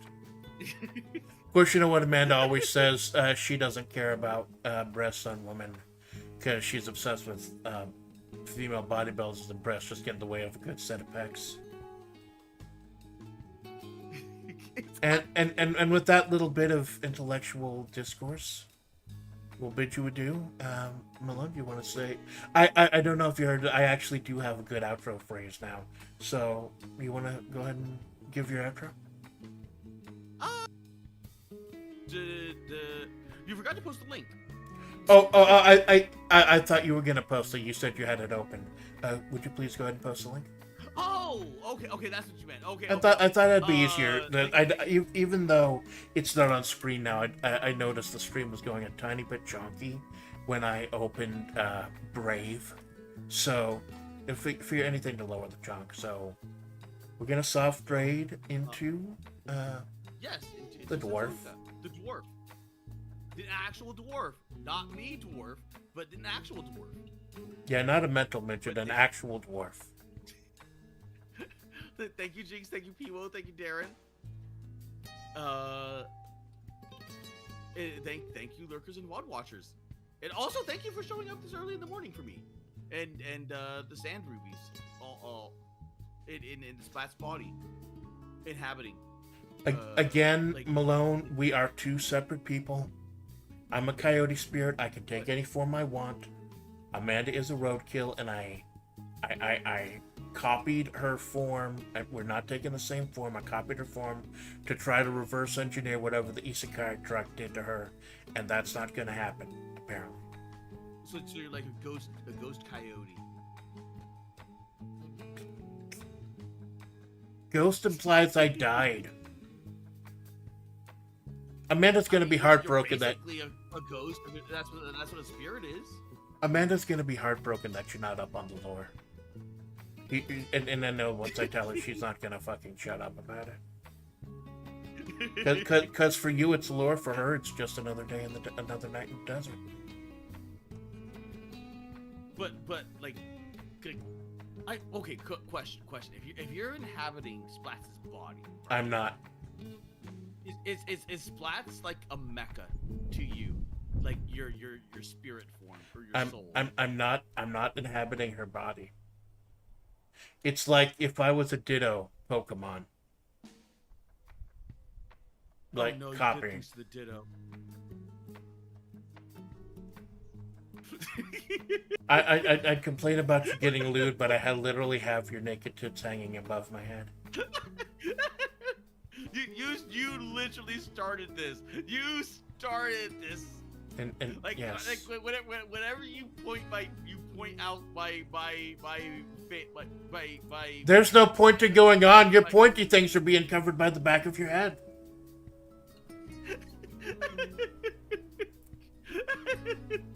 We better cut the fucking cord. We're gonna end up violating Amanda's terms of service at this point. Kinda, probably. But as always, Otsukara. My name is Sandruby, and I will leave you to your fate.